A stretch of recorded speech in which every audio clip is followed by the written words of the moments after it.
ऐसी ही बेहतरीन कहानियाँ सुनने के लिए केपी नॉवल चैनल को लाइक, शेयर और सब्सक्राइब करें। आने वाली कहानियों के बारे में जानने के लिए हमारे टेलीग्राम से जुड़ें। लिंक डिस्क्रिप्शन में है। Talent awakening, draconic overlord of the apocalypse. अध्याय 221, संदेह की लपटें। जब क्लॉस और आन्या हॉल से नीचे की ओर बढ़ रहे थे, क्लॉस ने उनके साथ चलने के लिए अपने कदम तेज कर दिए। उसकी जिज्ञासा उस पर हावी हो रही थी। गिल्ड मास्टर, उसने अपनी आवाज़ कम करते हुए कहा, वहाँ पीछे क्या था? तुम हकला रहे थे, तुमने पहले कभी ऐसा नहीं किया। आन्या बीच में ही रुक गई, उसका हाथ उसके आखिरी शॉपिंग बैग के हैंडल को कसकर पकड़ रहा था। क्लॉस का सामना किए बिना उसने धीमे, गंभीर स्वर में कहा, एलिस्टर, शायद स्पेड हो। क्लॉस चौंक गया, उसकी आंखें चौंक कर चौड़ी हो गईं। स्पेड? तुम्हारा मतलब स्पेड है? उसने घबराई हुई हंसी निकाली, अपना सिर हिलाया। चलो गिल्ड मास्टर, मुझे पता है कि वह बच्चा मशहूर है और सब कुछ, लेकिन क्या ये थोड़ा ज्यादा नहीं है? वह एक समन करता है, और क्या आपने नहीं कहा कि स्पेड ने लड़ाई में शारीरिक रूप से आपका मुकाबला किया? और सिर्फ ताकत ही ऐसी चीज नहीं है जिसके लिए एलिस्टर जाना जाता है। आन्या ने क्लॉस की ओर देखा, उसकी लाल आंखें सिकुड़ गईं क्योंकि वह एलिस्टर के साथ अपनी मुठभेड़ के बारे में सोच रही थी। आप सही कह रहे हैं, वह एक समन करता है, उसने स्वीकार किया। लेकिन स्पेड ने खुद अप्रत्यक्ष रूप से वाइवन को वश में करने की बात स्वीकार की है। आप और मैं दोनों जानते हैं कि सिर्फ समनकर्ता ही राक्षसों को वश में कर सकते हैं। लेकिन इसने उसे हम पर हावी होने से कभी नहीं रोका, है न? क्लॉस ने उसके शब्दों पर विचार करते हुए भौहें सिकुड़ी। हाँ, लेकिन आन्या ने उसे बीच में ही रोक दिया। उसमें कुछ तो है। मेरी ये आंखें लोगों की ताकत को उनके शरीर में या उसके आसपास एक ज्वाला के रूप में देख सकती हैं। हालांकि अब उसकी लौ थोड़ी छोटी लगती है, इसलिए मुझे यकीन नहीं है कि यह वास्तव में वह है या नहीं। क्लॉस ने अपना गला साफ किया, अभी भी आन्या ने जो कहा था उसे समझ रहा था। तो ओह, आप इस पर कैसे विचार करने की योजना बना रहे हैं? आन्या की अभिव्यक्ति दृढ़ रही क्योंकि वह फिर से चलने लगी। हम कल मीटिंग में फिर से मिलेंगे, उसने जवाब दिया। वहाँ अन्य गिल्ड नेताओं से घिरे हुए मेरे पास अपने मनचाहे उत्तर पाने के लिए पर्याप्त समय होगा। अगर उसके बारे में कुछ गड़बड़ है तो मुझे पता चल जाएगा। क्लॉस ने सिर हिलाया और उससे सहमत हो गया। मैं समझता हूँ, लेकिन उद्धरण चिन्ह। वह अजीब तरह से चुप हो गया। आन्या ने एक भान उठाए, उसका स्वर तीखा था क्योंकि उसने पूछा, लेकिन क्या? क्लॉस ने हिचकिचाहट के साथ दूर देखने से पहले बुदबुदाया, आप क्यों शर्मा रहे हैं गिल्ड मास्टर? आपका चेहरा अभी पूरी तरह से लाल हो गया है। आन्या स्तब्ध रह गई, उसकी आंखें सदमे में चौड़ी हो गईं। शर्मा रहे हैं, उसने दोहराया, उसकी आवाज़ सदमे से भरी हुई थी। उसकी नज़र निकटतम परावर्तक सतह पर गई, उसके गालों पर गुलाबी रंग की हल्की सी झलक दिखाई दी। वह जल्दी से क्लॉस की ओर मुड़ी, उसकी अभिव्यक्ति गंभीर हो गई। तुम कुछ देख रहे हो, उसने झट से कहा, उसे खारिज करते हुए। चलो जारी रखते हैं, हमारे सेक्टर में एक और छापा निर्धारित है और मेरे पास तुम्हारी बकवास के लिए समय नहीं है। क्लॉस उसे नाराज नहीं करना चाहता था, जल्दी से सीधा हो गया और एक दृढ़ सिर हिलाया। समझ गया, मैडम। वह उसके पीछे कदम बढ़ाता हुआ चुपचाप सोच रहा था कि क्या वह वास्तव में कुछ देख रहा था, या एलिस्टर के बारे में कुछ ऐसा था जिसने उसे उससे ज्यादा परेशान कर दिया था जितना वह स्वीकार करना चाहती थी। जैसे ही आन्या चली गई, उसका चेहरा शांत था लेकिन उसका दिमाग दौड़ रहा था। उसने अपने दांत पीस लिए, उसके अंदर निराशा उबल रही थी। उसे नफरत थी कि वह कितना परेशान महसूस कर रही थी, कितना बेकाबू। लानत है, ये सब मारिक द्वारा कही गई बकवास की वजह से है। उसकी स्मृति उस पल में वापस आ गई, वह दृश्य उसके दिमाग में स्पष्ट रूप से चल रहा था। मरिक उसके सामने बैठा था, उसका चेहरा तनावग्रस्त था, मानो यह विशेष संदेश देने से उसे बेचैनी हो रही हो। ठीक है गिल्ड मास्टर, आप जानते हैं, ओह, आपके महत्वपूर्ण अनुभव में हमने जो असामान्य रीडिंग पाई है वह इतनी अजीब नहीं है। आन्या की आंखें सिकुड़ गईं, उसकी बाहें क्रॉस हो गईं और वह बेसब्री से उसके मुद्दे पर आने का इंतजार करने लगी। अपनी बात कहो मरिक, उसने अपना गला साफ किया। ठीक है, तो आपकी हृदय गति और तंत्रिका गतिविधि में उतार चढ़ाव के आधार पर यह स्पष्ट है कि आप जो अनुभव कर रहे हैं वह किसी तरह के अभिशाप या बीमारी जैसा कुछ भी असामान्य नहीं है। आपकी तंत्रिका और हृदय गतिविधि के स्तर, ठीक है, वे किसी ऐसे व्यक्ति के अनुरूप हैं जो मजबूत भावनात्मक प्रतिक्रियाओं का अनुभव कर रहा है। आन्या ने एक भान उठाई, फिर भी उसे समझ में नहीं आया कि वह क्या कहना चाह रहा था। मरिक ने अपने डेटा पैड पर नजर डाली, जो स्पष्ट रूप से असहज था। संक्षेप में, आपकी शारीरिक प्रतिक्रियाएं, वे किसी ऐसे व्यक्ति के अनुरूप होती हैं जो आकर्षण महसूस कर रहा होता है। उत्तेजना, ऐसी उत्तेजना जो केवल तब आती है जब वह अपनी बात पूरी करने में हिचकिचाते हुए रुक गया। आन्या के हाव भाव सख्त हो गए, उसका जबड़ा कस गया। कब क्या, मारिक? जब किसी के मन में किसी दूसरे व्यक्ति के लिए भावनाएं पैदा हो जाती हैं। ये स्पेड वाला लड़का, हो सकता है कि तुम्हें उससे प्यार हो गया हो। अब मारिक की आवाज़ शांत थी, लेकिन शब्द कमरे में गूंज रहे थे। आन्या एक पल के लिए स्तब्ध होकर बैठी रही। उसे भावनाएं थीं, प्यार में। यह असंभव था। वह हमेशा नियंत्रण में रहती थी, हमेशा केंद्रित रहती थी। अब जब वह मॉल से गुजर रही थी तो मारिक के शब्द उसके दिमाग में बार बार घूम रहे थे। किसी दूसरे व्यक्ति के लिए भावनाएं। इस विचार से उसका दिल अनायास ही तेज हो गया और खुद को रोकने से पहले उसकी आंखें एलिस्टर की ओर मुड़ गईं। उसे देखकर जिस तरह से उसकी धड़कनें तेज हो गईं, उसने उसे क्रोधित कर दिया। उसने इस पर विश्वास करने से इनकार कर दिया। उस मूर्ख ने मेरे दिमाग में बकवास भर दी, अब मैं ठीक से सोच नहीं सकती।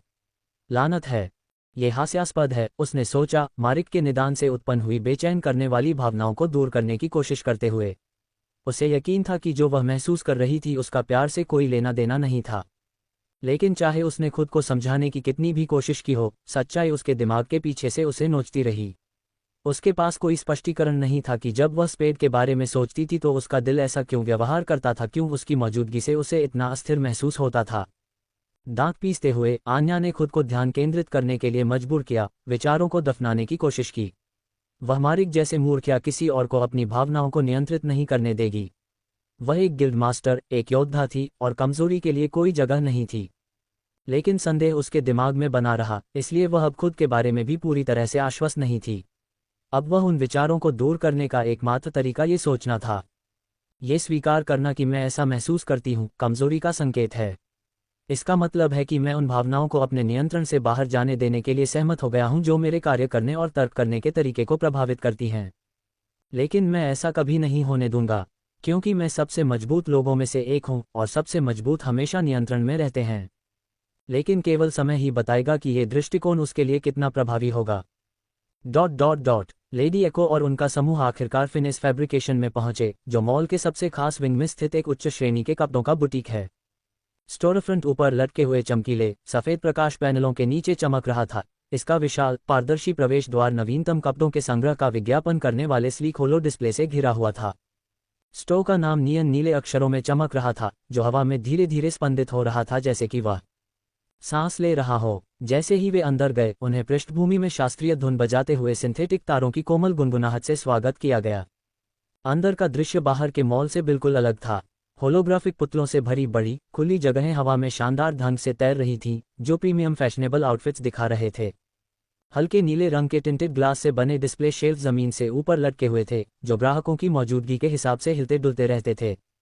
दीवारों पर मशहूर हस्तियों के अपने ब्रांड के अनुरूप तैयार किए गए आउटफिट्स की हाई डेफिनेशन प्रोजेक्शन देखी जा सकती थी, जो बुटीक की प्रतिष्ठा को दर्शाती थी। लीला की आंखें विस्मय से चौड़ी हो गईं, उसकी सांसें गले में अटक गईं जब उसने शानदार परिवेश को देखा। ये जगह, यह अविश्वसनीय है, उसने फुसफुसाते हुए कहा। उसकी नज़र एक चमकती हुई डिस्प्ले से दूसरी पर जा रही थी। मैंने ऐसा कुछ पहले कभी नहीं देखा। ऐसा लगता है जैसे हम किसी दूसरे ब्रह्मांड में चले गए हैं। अध्याय 222, सतह के नीचे। एलिस्टर, जो उसके ठीक पीछे खड़ा था, ने धीरे से ठहाका लगाया। उसका स्वर शांत था क्योंकि उसने टिप्पणी की, हाँ, मुझे सहमत होना होगा, यह मॉल के बाकी हिस्सों से लगभग एक अलग ब्रह्मांड की तरह है। उसकी आंखें कमरे को स्कैन कर रही थीं, इस बात से बेपरवाह कि सब कुछ कितना भव्य लग रहा था, क्योंकि उसने घर लौटने पर कीलन की यादों से उतने ही भव्य दृश्य देखे थे। लेडी एको आत्मविश्वास से आगे बढ़ी। उसकी उपस्थिति हमेशा की तरह प्रभावशाली थी, जिसने कई अच्छे कपड़े पहने हुए संरक्षकों और कर्मचारियों का ध्यान आकर्षित किया। जब सिंडर फिनिस फैब्रिकेशन के माध्यम से एलिस्टर के बगल में चल रही थी, तो उसने महसूस किया कि अनगिनत आंखों का भार अचानक उस पर टिका हुआ है। उनकी निगाहें हर कदम पर उसका पीछा कर रही थीं, कुछ छोटी, कुछ छोटी। कुछ ग्राहक एक दूसरे से फुसफुसा रहे थे, उनके शब्द इतने जोर से थे कि वह सुन सके कि वे क्या कह रहे थे। वह कौन है? उसका फिगर बहुत बढ़िया है, एक आदमी ने धीमी आवाज में टिप्पणी की, सिंडर के शरीर को देखते हुए, और फिर जब उसने उसे घूरते हुए देखा तो उसने तुरंत नजरें फेर लीं। सींग और पूंछ में क्या है? किसी तरह का इजाफा। मैंने अफवाहें सुनी हैं कि ब्लैंक्स अपने शरीर में राक्षस कोर प्रत्यारोपित करने के लिए सर्जरी करवा रहे हैं। मैंने सुना है कि इससे उन्हें क्षमताएं मिलती हैं, लेकिन शारीरिक दुष्प्रभाव भी होते हैं। तो क्या आपको लगता है कि वह किसी तरह की भाड़े की अंगरक्षक है? वह खतरनाक दिखती है, हालांकि ऐसा लगता है कि यह उसके आकर्षण को और बढ़ा देता है। क्या बर्बादी है! अगर वह सही लोगों से संपर्क करती तो वह आसानी से एक मॉडल बन सकती थी। हालांकि वे सभी फुसफुसा रहे थे ताकि लेडी एको और लीला उन्हें न सुन सकें, क्योंकि वे बहुत ज़्यादा संवेदनशील प्राणी हैं। एलिस्टर और सिंडर ने उन्हें साफ साफ सुना। फिर से एलिस्टर ने उन्हें अनदेखा करना चुना, जैसा कि वह हमेशा करता था, लेकिन फिर उसने अपने विचारों में एक आवाज़ सुनी, साथ ही क्रोध और घृणा की तीव्र भावनाएं भी। वे हमेशा ऐसे ही होते हैं, ऐसे गंदे जीव जिनमें कोई गर्व या गरिमा नहीं होती। काश मैं उन सभी को उस रात के लिए सजा दे पाता। काश मैं उन सभी को धरती से मिटा पाता। अचानक उसकी आंखों के सामने एक याद का टुकड़ा चमक उठा। एक विशाल काला ड्रैगन बर्फीली धरती पर बेजान पड़ा था। उसके शरीर में सभी तरह के हथियार घुसे हुए थे, उसके फटे हुए तराजू के पीछे। कवच पहने हुए लोग जीत की खुशी में अपने हाथ ऊपर उठा रहे थे, लेकिन एलिस्टर मुश्किल से उनकी आवाज़ सुन पा रहा था। इससे पहले कि वह जो देख रहा था उसे समझने की कोशिश कर पाता, उसने एक आवाज़ सुनी जो कमज़ोर और कुचलने वाली निराशा से भरी थी। कृपया खड़े हो जाओ पिताजी। जैसे ही वह दृश्य दिखाई दिया, वह गायब हो गया। उसकी आंखें उसके चारों ओर बुटीक की भव्य सेटिंग पर वापस आ गईं। किसी को एलिस्टर को ये बताने की ज़रूरत नहीं थी कि वे क्या थे, सिंडर की यादें। वह क्षण एक उदाहरण मात्र था, लेकिन एलिस्टर को उन लोगों के प्रति भी क्रोध महसूस हुआ जिन्हें उसने देखा था, उस युग के लोगों के प्रति क्रोध जिसे वह कभी नहीं जानता था, और किसी कारण से वह यहाँ के लोगों को देखकर क्रोधित होने लगा था। हालांकि वह ये भी जानता था कि यह वह दृश्य था जो उसने अभी देखा था, जो उसके तट पर थोड़ा प्रभाव डाल रहा था। उसने अपनी आंखें सिकुड़ीं और वे थोड़ी चमक उठीं, आसपास के लोगों को देखते हुए, जिससे उन्हें चुप होते हुए अपनी रीढ़ की हड्डी में सिहरन महसूस हुई। सिंडर अपने दांत पीस रही थी, खुद को इस जगह को जलाने से रोक रही थी। तभी अचानक एलिस्टर अपनी जगह पर रुक गया। उसने लेडी एको और लीला को आगे चलते देखा, इसलिए उसने पूछा, क्या कोई बात है? उसके खत्म करने से पहले एलिस्टर ने उसका सामना किया। उसके चेहरे का ऊपरी आधा हिस्सा उसके बालों से काला पड़ गया था। सिंडर को अचानक उसकी चुप्पी से थोड़ी बेचैनी महसूस हुई और वह उससे पूछने ही वाला था कि क्या सब कुछ ठीक है, लेकिन तभी अचानक एलिस्टर ने अपना दाहिना हाथ उठाया और उसके सिर को थपथपाया, उसके चांदी जैसे बालों को थोड़ा सा हिलाया। जब उसने उसकी ओर देखा तो उसकी आंखें चौंक कर चौड़ी हो गईं। मेरे प्रभु, क्या सब कुछ ठीक है? उसने फुसफुसाते हुए कहा। एलिस्टर ने थोड़ा मुस्कुराते हुए कहा, सब ठीक है सिंडर। उन्हें अनदेखा करो, वे प्रयास के लायक नहीं हैं, इसलिए इतना परेशान मत हो। सिंडर को यकीन नहीं था कि अचानक से उसने ऐसा क्यों किया, लेकिन उसके गाल थोड़े लाल हो गए और उसने जवाब दिया, समझ गया मेरे प्रभु। इस बीच जब लीला लेडी एको के साथ आगे बढ़ी तो उसने कपड़ों में से एक पर कीमत का टैग देखा, जिससे उसकी आंखें चौंक कर चौड़ी हो गईं। 5 मिलियन यूनियन क्रेडिट, क्या ये बहुत ज्यादा नहीं है? एक व्यक्ति इसके साथ 6 महीने तक आराम से रह सकता है, उसने कहा। एलिस्टर से बात करने के लिए पीछे मुड़ते हुए उसने पाया कि वह वहां नहीं था। उसने इधर उधर देखा, आश्चर्य से वह कहाँ चला गया, जब तक कि उसकी नज़र उस पर और सिंडर पर कुछ कदम पीछे नहीं पड़ी और एलिस्टर सिंडर के सिर को थपथपा रहा था। सिंडर के चेहरे पर लाली देखकर लीला थोड़ी चौंक गई और हकलाते हुए बोली, वे क्या कर रहे हैं? लीला के विचार उसके सामने के दृश्य को देखते ही दौड़ने लगे। वे इतने करीब से अभिनय कर रहे हैं, लेकिन मुझे लगा कि एलिस्टर ने कहा था कि वह और सिंडर ऐसे नहीं थे। उसे भ्रम की भावना महसूस हुई, लेकिन फिर वह उसके सिर को थपथपाकर इस तरह क्यों मुस्कुरा रहा है? जबकि लीला के दिमाग में सवालों की बाढ़ सी आ गई, एलिस्टर को सिस्टम से एक सूचना मिली। आपके सबसे तीखे नुकीले दांत की आपकी समझ में 2% की वृद्धि हुई है। उसकी आंखें सिकुड़ गईं जब उसने अपनी बगल में दिखाई देने वाली पीली खिड़की को देखा और उसने ध्यान केंद्रित किया। बेशक सिस्टम जिम्मेदार है, तो यह वास्तव में सिंडर से जुड़ी एक याद थी। उसके पिता को इंसानों ने मार डाला था, है न? हालांकि इससे बहुत कुछ समझ में आता है। मुझे लगता है कि यह पूरी कहानी नहीं है। अचानक सिंडर ने बात की, उसकी आवाज़ ने उसे उस पल में वापस खींच लिया। My Lord. एलिस्टर उत्सुकता से उसकी ओर मुड़ा। क्या है? उसने आगे की ओर इशारा किया, उसकी अभिव्यक्ति गंभीर थी। हम पीछे छूट रहे हैं। एलिस्टर ने उसकी उंगली का अनुसरण किया और देखा कि लेडी एको आगे बढ़ रही थी। उसने कुछ देर के लिए लीला से नज़रें मिलाईं, लेकिन वह जल्दी से नज़रें फेरकर लेडी एको को पकड़ने की जल्दी में थी। एलिस्टर ने सिर हिलाया, सिंडर की टिप्पणी को स्वीकार करते हुए। तुम्हारी बात सही है, हमें जल्दी करनी चाहिए। उसने मुड़कर दूसरों के साथ चलने के लिए अपनी गति थोड़ी तेज कर दी। सिंडर एक पल के लिए रुका, फिर थोड़ा मुस्कुराया। समझ गया मेरे प्रभु, उसने जवाब दिया, उसके साथ चलने के लिए अपनी गति तेज कर दी। जैसे ही लेडी एको आगे बढ़ी, उसने अपने चश्मे को ठीक किया। उसके विचारों में थोड़ी जलन थी। आजकल के बच्चे, उसने अपना सिर थोड़ा हिलाते हुए सोचा, वे बहुत ऊर्जा से भरे हुए हैं। उसने एलिस्टर और सिंडर की ओर एक नज़र डाली, जो अब पकड़े जा चुके थे, लेकिन वह जानती थी कि वे कब पहले रुके थे और एलिस्टर ने उसे शांत करने का फैसला किया। उसे लगा कि वे अपनी छोटी सी दुनिया में उलझे हुए थे और उसे इससे कोई फर्क नहीं पड़ता, लेकिन अगर वे और देर कर देते तो हम बस इतना ही कह सकते हैं कि वह इतनी खुश नहीं होती। अंत में वह एक परिचारिका के पास पहुंची जो एक लंबी महिला थी और उसने एक सुंदर, सरल लाल, सफ़ेद और काले रंग की वर्दी पहनी हुई थी। परिचारिका ने तुरंत लेडी एको को पहचान लिया, उसने सम्मानपूर्वक सिर हिलाया और अपना आसन सीधा किया। ओह, लेडी एको, परिचारिका ने औपचारिक लहजे में अभिवादन किया। फिनिश फैब्रिकेशन में आपका फिर से स्वागत है। आज हम आपकी किस तरह से सहायता कर सकते हैं? जल्दी से जल्दी यह सब खत्म करने की इच्छा रखते हुए लेडी एको की आवाज़ में मधुरता थी, फिर भी वह निर्णायक थी। मुझे अपने सबसे अच्छे सूट का चयन दिखाओ। परिचारिका की आंखें सिकुड़ गईं, वह समझ गई कि यह कहाँ जा रहा था। हालांकि लेडी एको अन्य ग्राहकों की तरह अक्सर नहीं आती थी, फिर भी वह उनके सबसे ज्यादा खर्च करने वालों में से एक थी।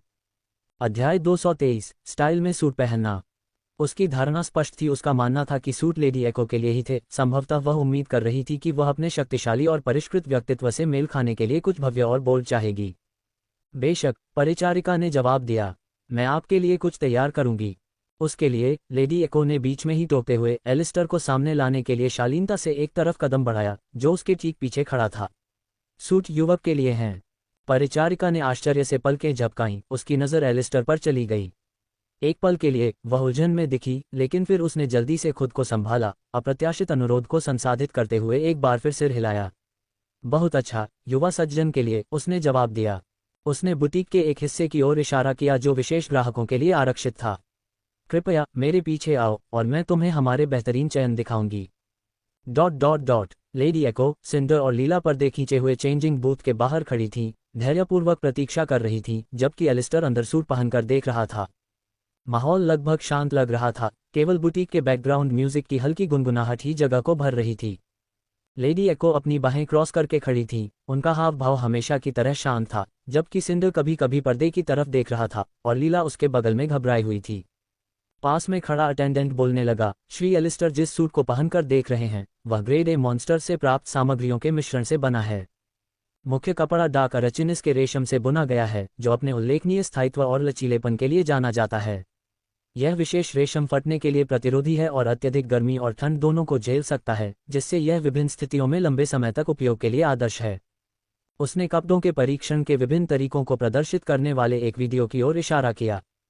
इसके अलावा अंदरूनी परत फ्रॉस्टबेन लेविथान की खाल से तैयार की गई है, जो सुदूर उत्तरी क्षेत्रों में पाया जाने वाला एक दुर्लभ जानवर है। इसकी खाल इंसुलेशन प्रदान करती है, जिससे ये सुनिश्चित होता है कि पहनने वाला ठंड और गर्म दोनों जलवायु में आरामदायक रहता है। सामग्री की प्राकृतिक कठोरता के कारण सूट शारीरिक क्षति के खिलाफ सीमित सुरक्षा भी प्रदान करेगा। सिंडर ने शिल्प कौशल के स्तर से प्रभावित होकर सुनते हुए एक भान उठाए। इस बीच लीला और भी अधिक मोहित लग रही थी, उसकी हरी आंखें जिज्ञासा से चौड़ी हो गई थीं क्योंकि वह बेहतर सुनने के लिए थोड़ा झुकी हुई थी। बटन, परिचारिका ने जारी रखा, थंडर सरपेंट के क्रिस्टलीय तराजू से बने हैं। न केवल वे सौंदर्य की दृष्टि से मनभावन हैं, बल्कि उनमें थोड़ी मात्रा में विद्युत ऊर्जा को प्रवाहित करने की एक अंतर्निहित क्षमता भी है। ये सूट को स्थैतिक बिल्डअप के लिए प्रतिरोधी बनाता है, ये सुनिश्चित करता है कि यह प्रतिकूल परिस्थितियों में भी चिकना और सुरुचिपूर्ण बना रहे। लेडी एको ने गुणवत्ता से स्पष्ट रूप से संतुष्ट होकर एक छोटा सा सिर हिलाया। और हम इस सूट के कितने समय तक चलने की उम्मीद कर सकते हैं? परिचारिका ने आत्मविश्वास से मुस्कुराया। उचित देखभाल के साथ ये सूट दशकों तक चलेगा, संभवतः इससे भी अधिक समय तक। सामग्री को एक विशेष आकर्षण के साथ व्यवहार किया जाता है जो उनके प्राकृतिक स्थायित्व को बढ़ाता है और यह सुनिश्चित करता है कि वे अपना आकार और चमक बनाए रखें। ये कठोर उपयोग को सहन करने के लिए डिज़ाइन किया गया है, जबकि यह अभी भी त्रुटिहीन दिखता है। जैसे ही उसने समाप्त किया, पर्दा थोड़ा सा सरसराया, ये संकेत देते हुए कि एलिस्टर बाहर निकलने वाला था। तीनों महिलाएं प्रतीक्षा कर रही थीं, उनका ध्यान बूथ की ओर चला गया, वे देखना चाहती थीं कि सूट उस पर कैसा लगेगा। जैसे ही पर्दा हटा, एलिस्टर बाहर निकल आया और तुरंत वह सिलवाया सूट में दीप्तिमान और परिष्कृत लग रहा था। गहरा कपड़ा उसके फ्रेम से पूरी तरह से चिपका हुआ था, जो एक शाही आभा दे रहा था। स्लीक फिट डिजाइन ने उसके चौड़े कंधों को उजागर किया और झिलमिलाते बटन ने उसके रूप में एक छोटा शाही स्पर्श जोड़ा। सिंडर की क्रिम्सन आंखें प्रशंसा में चौड़ी हो गईं, उसके होठों पर एक दुर्लभ मुस्कान दिखाई दी जब उसने कहा, आप बहुत खूबसूरत लग रहे हैं मेरे भगवान। उसकी निगाहें उस पर टिकी हुई थीं, स्पष्ट रूप से इस बात से प्रभावित थी कि सूट उसके फिट फ्रेम को कितनी अच्छी तरह से पूरक करता है। लीला उसके बगल में खड़ी थी, उसने कुछ बार पलकें झपकाईं और फिर अचानक बोल पड़ी, तुम किसी मशहूर अभिनेता की तरह लग रही हो। उसके गाल लाल हो गए क्योंकि उसे एहसास हुआ कि वह कितनी उत्साहित लग रही थी, लेकिन उसकी आवाज़ में विस्मय वास्तविक था। लेडी एको, हमेशा की तरह शांत, ने अपना चश्मा ठीक किया और स्वीकृति में एक बार सिर हिलाया।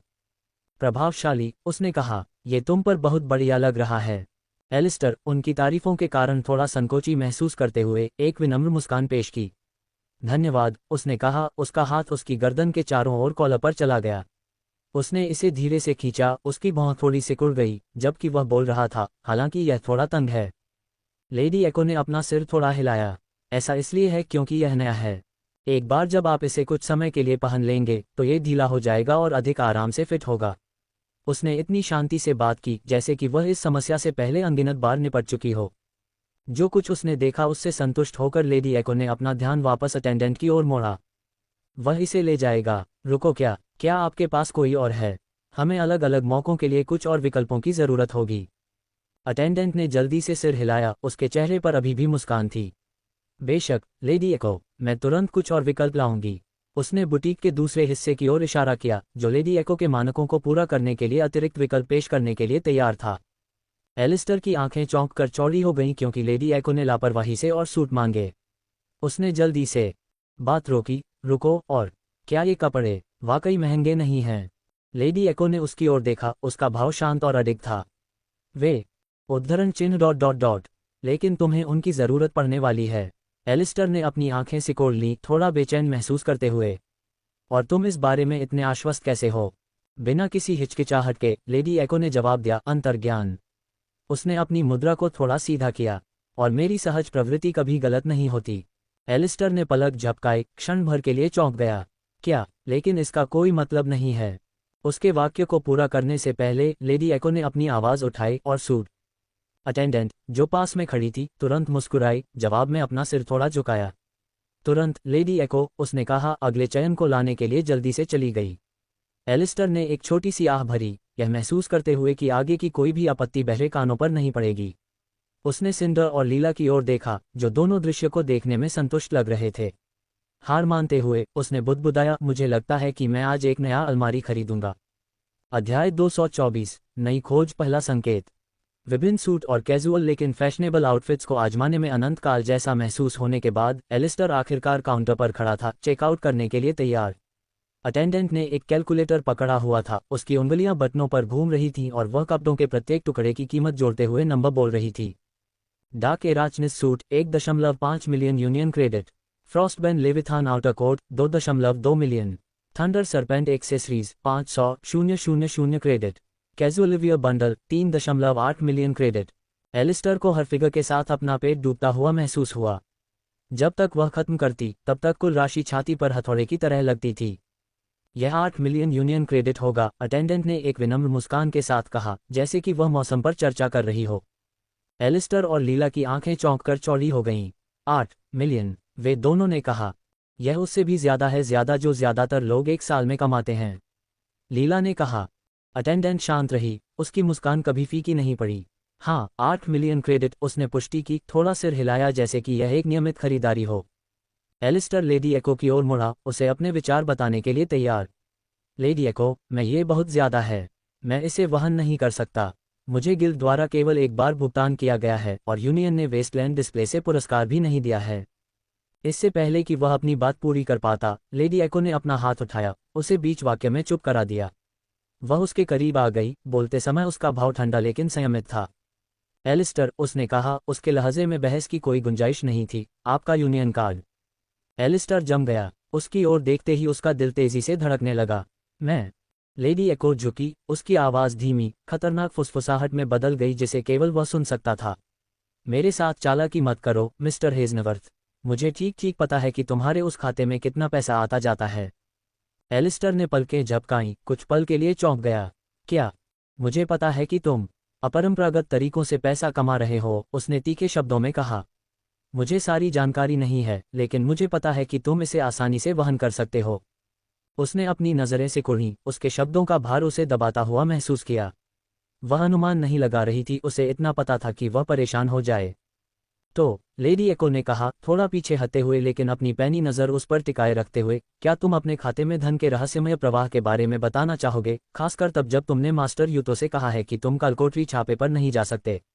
या फिर तुम इसके लिए पैसे दोगे, हम चले जाएंगे और मैं ऐसे दिखावा करूंगा जैसे मुझे नहीं पता। जैसा कि मैं हमेशा करता हूँ। एलिस्टर ने शांत भाव से पूछा, क्या ये धमकी थी? लेडी एको ने बोलते समय अपने चश्मे को ठीक किया। अगर ऐसा था तो क्या तुम अपने वाइस गिल्ड मास्टर के खिलाफ जाने की योजना बना रही हो? एलिस्टर थोड़ा रुका। अपनी तरफ देखते हुए उसने देखा कि सिंडर ने लेडी एको पर गहरी नज़र रखी हुई थी। ऐसा लग रहा था कि वह किसी भी पल झपट सकती है। बात को और आगे नहीं बढ़ाना चाहता था। उसने एक आह भरी, फिर कहा, मुझे ऐसा कोई कारण नहीं दिखता कि ऐसा हो। फिर उसने अपना कार्ड निकाला और उसे सौंप दिया। लेडी एको संतुष्ट होकर थोड़ा मुस्कुराई। अच्छा, उसने शांति से इसे लेते हुए धीरे से कहा। लेडी एको ने एलिस्टर का यूनियन कार्ड लिया और उसे भुगतान डिवाइस पर घुमाया। बुटीक में एक हल्की बीप गूंजी, जिससे पुष्टि हुई कि लेनदेन पूरा हो गया है। लीला एलिस्टर के बगल में खड़ी थी, उसकी आंखें चौड़ी हो गई थीं। चौंक गए। क्या ये वाकई हुआ? उसने फुसफुसाते हुए कहा। परिचारिका ने बस थोड़ा सा झुकते हुए मुस्कुराया। आपकी खरीदारी के लिए धन्यवाद और हम आपसे फिर से मिलने की उम्मीद करते हैं। कुछ क्षण बाद लेडी एको, एलिस्टर, सिंडर और लीला फिनेस फैब्रिकेशन के भव्य प्रवेश द्वार के सामने खड़े थे। ये वह आलीशान बुटीक था जिसे वे अभी अभी छोड़कर आए थे। लेडी एको एलिस्टर की ओर मुड़ी। आज मैं आपकी बस इतनी ही मदद करूंगी, उसने शांति से कहा। उसने हॉल में उसी मंजिल पर एक जगह की ओर इशारा किया। पास में एक सैलून है जहां आप अपने बाल कटवा सकते हैं। मेरा सुझाव है कि आप अगली बार वहां जाएं। एलिस्टर अभी भी सब कुछ समझ रहा था। उसने सिर हिलाया। मुझे दूसरे काम निपटाने हैं, लेडी एको ने अपना चश्मा ठीक करते हुए कहा। अपना रूप रंग संभालो, मैं जल्द ही तुमसे मिलूंगी। जवाब का इंतजार किए बिना वह मुड़ी और चली गई और भीड़ में गायब हो गई। लीला ने लेडी एको को भीड़ में गायब होते देखा और पलकें झपकाईं। वह बस ऐसे ही चली गई। बस ऐसे ही। एलिस्टर ने आह भरी, उस ओर देखते हुए जहां लेडी एको कुछ क्षण पहले गई थी। हाँ, ऐसा ही लगता है। खैर, मुझे लगता है कि मुझे आगे बढ़ना चाहिए और इसे खत्म कर देना चाहिए, उसने सैलून की ओर मुड़ते हुए कहा। जैसे ही एलिस्टर चलना शुरू किया, सिंडर और लीला दोनों जल्दी से उसके पास आ गए। सिंडर की आंखें चौड़ी हो गईं क्योंकि उसने देखा कि एलिस्टर कई बैग ले जा रहा था, जो उनके द्वारा अभी अभी खरीदे गए महंगे कपड़ों से भरे थे। तुम ये सब ले जा रहे हो? उसने आश्चर्य से पूछा। जवाब का इंतजार किए बिना उसने कहा, मुझे कुछ ले जाने दो। एलिस्टर ने धीरे से हंसी। ये ठीक है, वास्तव में, उसने कहा, हालांकि उसकी आवाज में थोड़ा तनाव था। सिंडर ने एक भान उठाए और जोर देकर कहा, मैं आग्रह करता हूं, मेरे प्रभु। एक छोटी सी मुस्कान के साथ एलिस्टर ने सिर हिलाया। ठीक है, चलो इस तरह से काम करते हैं। उसने कुछ बैग सिंडर को सौंप दिए लेकिन फिर भी कुछ को अपने पास रखा। यह आदान प्रदान देखकर लीला ने झिझकते हुए कहा, उम्मा, मैं भी कुछ ले जाना चाहूंगी। एलिस्टर ने उसे अजीब तरह से देखते हुए रुककर कहा, सच में? लीला ने उत्सुकता से सिर हिलाया। एलिस्टर ने एक हल्की आह भरी, खुश होकर। ठीक है, जरूर। उसे आश्चर्य हुआ। लीला ने उससे हर एक बैग ले लिया और उसे पूरी तरह से खाली हाथ छोड़ दिया। ओह, ये थोड़ा अजीब लगता है, एलिस्टर ने अपने सिर के पीछे खुजलाते हुए कहा। लीला के गाल थोड़े लाल हो गए। उसकी नज़र एक पल के लिए जमीन पर गिर गई, लेकिन फिर उसने अपना सिर उठाया। उसके चेहरे पर दृढ़ संकल्प की झलक थी। यह मेरा मौका है, उसने सोचा। उसके हाथ बैग को कसकर पकड़े हुए थे। अपना साहस जुटाते हुए लीला ने धीरे से कहा, तो उम्मा, क्या इसके बाद तुम्हारी कोई और योजना है? एलिस्टर बीच में ही रुक गया, उसकी ओर देखते हुए। अच्छा, ज्यादा कुछ नहीं। शायद बाद में मेरे ड्रैगन के साथ ट्रेनिंग करूं। मैं मास्टर यूतो से अनुमति की उम्मीद कर रहा था। उसके खत्म करने से पहले लीला ने अचानक उत्साह से बीच में टोकते हुए कहा, इसके बाद लंच के बारे में क्या? एलिस्टर ने अप्रत्याशित प्रश्न से चौंक कर पलकें झपकाईं। लीला के प्रस्ताव पर विचार करते हुए वह एक पल के लिए झिझका। कुछ देर रुकने के बाद उसने आह भरी और अनिच्छा से सहमति जताते हुए कहा, ठीक है, जरूर। दोपहर का भोजन अच्छा लगता है। लीला की आंखें आश्चर्य से चौड़ी हो गईं। क्या सच में? वह हकलाते हुए बोली, मानो उसे उम्मीद ही नहीं थी कि वह हाँ कहेगा। एलिस्टर ने हल्की मुस्कान दी और सिर हिलाया। हाँ, लेकिन आपने पहले जो खरीदारी का जिक्र किया था, उसका क्या? क्या आप कुछ चीजें खरीदने की योजना नहीं बना रहे थे? लीला हकलाते हुए बोली। उसका चेहरा थोड़ा लाल हो गया। मैं ठीक हो जाऊंगी। आपको इसकी चिंता करने की जरूरत नहीं है। यह कोई बड़ी बात नहीं है, सच में। एलिस्टर ने हल्के से ठहाका लगाया, ये देखते हुए कि वह कितनी घबराई हुई लग रही थी। ठीक है, उसने आगे दबाव डाले बिना कहा। तभी एलिस्टर की आंखों के सामने एक सिस्टम नोटिफिकेशन चमक उठा, जिससे वह अचानक रुक गया। डबल क्वेस्ट, अंतिम स्टैंड पे अब कहाँ हैं? आपने अंधेरे के अवतरण की तैयारी की ओर अपना पहला कदम बढ़ा दिया है। एक अधिपति के रूप में आप तब तक नहीं रुक सकते जब तक कि आप पूरी जीत के बारे में सुनिश्चित न हो जाएं। क्वेस्ट पूरा करने की शर्त, बंजर भूमि में रहने वाले ड्रैगन किंग जनजाति को खोजें और उन्हें एक अधिपति की आवश्यकता है। उन्हें आपको अपना स्वामी स्वीकार करने दें। पुरस्कार, एक वर्ग विशिष्ट कौशल। एलिस्टर ने पलक झपकाई क्योंकि सिस्टम अधिसूचना उसके सामने चमक उठी। डबल क्वेस्ट, उसने सोचा। उसका माथा थोड़ा सिकुड़ गया। उसने पहले कभी इस तरह की खोज नहीं देखी थी। ये कुछ नया था। इसके अलावा सिस्टम के शब्दों का चयन अजीब है। ये एक ड्रैगन किंग जनजाति कह रहा है। उस लकड़ी का मतलब है कि एक से अधिक हैं। उसकी आंखें फिर से खोज के विवरण पर सरसरी तौर पर घूम गईं, ड्रैगन किंग के उल्लेख पर टिकी रहीं। इन शब्दों ने उसे वह छोटी सी ड्रैगन की याद दिला दी जिसे उसने नीलामी में देखा था। तब से उसने इस बारे में ज्यादा नहीं सोचा था, लेकिन अब वह सोच रहा था। वह कैसा है? इससे पहले कि वह इस पर और विचार कर पाता, लीला की आवाज ने उसके विचारों को तोड़ दिया। एलिस्टर, क्या तुम ठीक हो? उसने पूछा। उसकी आवाज चिंता से भरी हुई थी। ऐसा लगता है कि तुम्हारे दिमाग में कुछ चल रहा है। एलिस्टर ने वर्तमान में वापस आकर एक त्वरित मुस्कान पेश की। कुछ नहीं है, उसने विचार को दूर करते हुए कहा। चलो जल्दी करो ताकि मैं वह कट कर सकूं और फिर हम दोपहर का भोजन कर सकें। वह फिर से चलने लगा, कम से कम अभी के लिए अपने दिमाग से अजीब खोज को दूर करने का फैसला किया। पहले से ही निपटने के लिए बहुत कुछ था। ... इस बीच बर्सिकर्स गिल्ड असॉल्ट रेड टीम के सदस्य ए रैंक वाले डेंगॉन गेट के चमकते नीले पोर्टल के सामने एकत्र हुए। हवा तनाव से भरी हुई थी। टीम नए सदस्यों से बनी थी और यह आधिकारिक सदस्य बनने के बाद से पहला उच्च रैंक वाला डेंगॉन रेड होगा। हालांकि वे चिंतित थे, लेकिन वे निश्चित रूप से तैयार थे। सामने एक नारंगी बालों वाला, हरी आंखों वाला सफेद और होल्ड कवच पहने आदमी, जेवर, टीम लीडर खड़ा था। उसकी आत्मविश्वास भरी मुस्कान उनके ऊपर छाई चिंता को दूर कर रही थी। उसने नए लोगों के चेहरों को देखा, ये सुनिश्चित करते हुए कि हर कोई अपनी स्थिति में है और आगे की चुनौती के लिए तैयार है। ठीक है, सुनो, जेवर ने आवाज लगाई। उसकी आवाज स्थिर और आज्ञाकारी थी।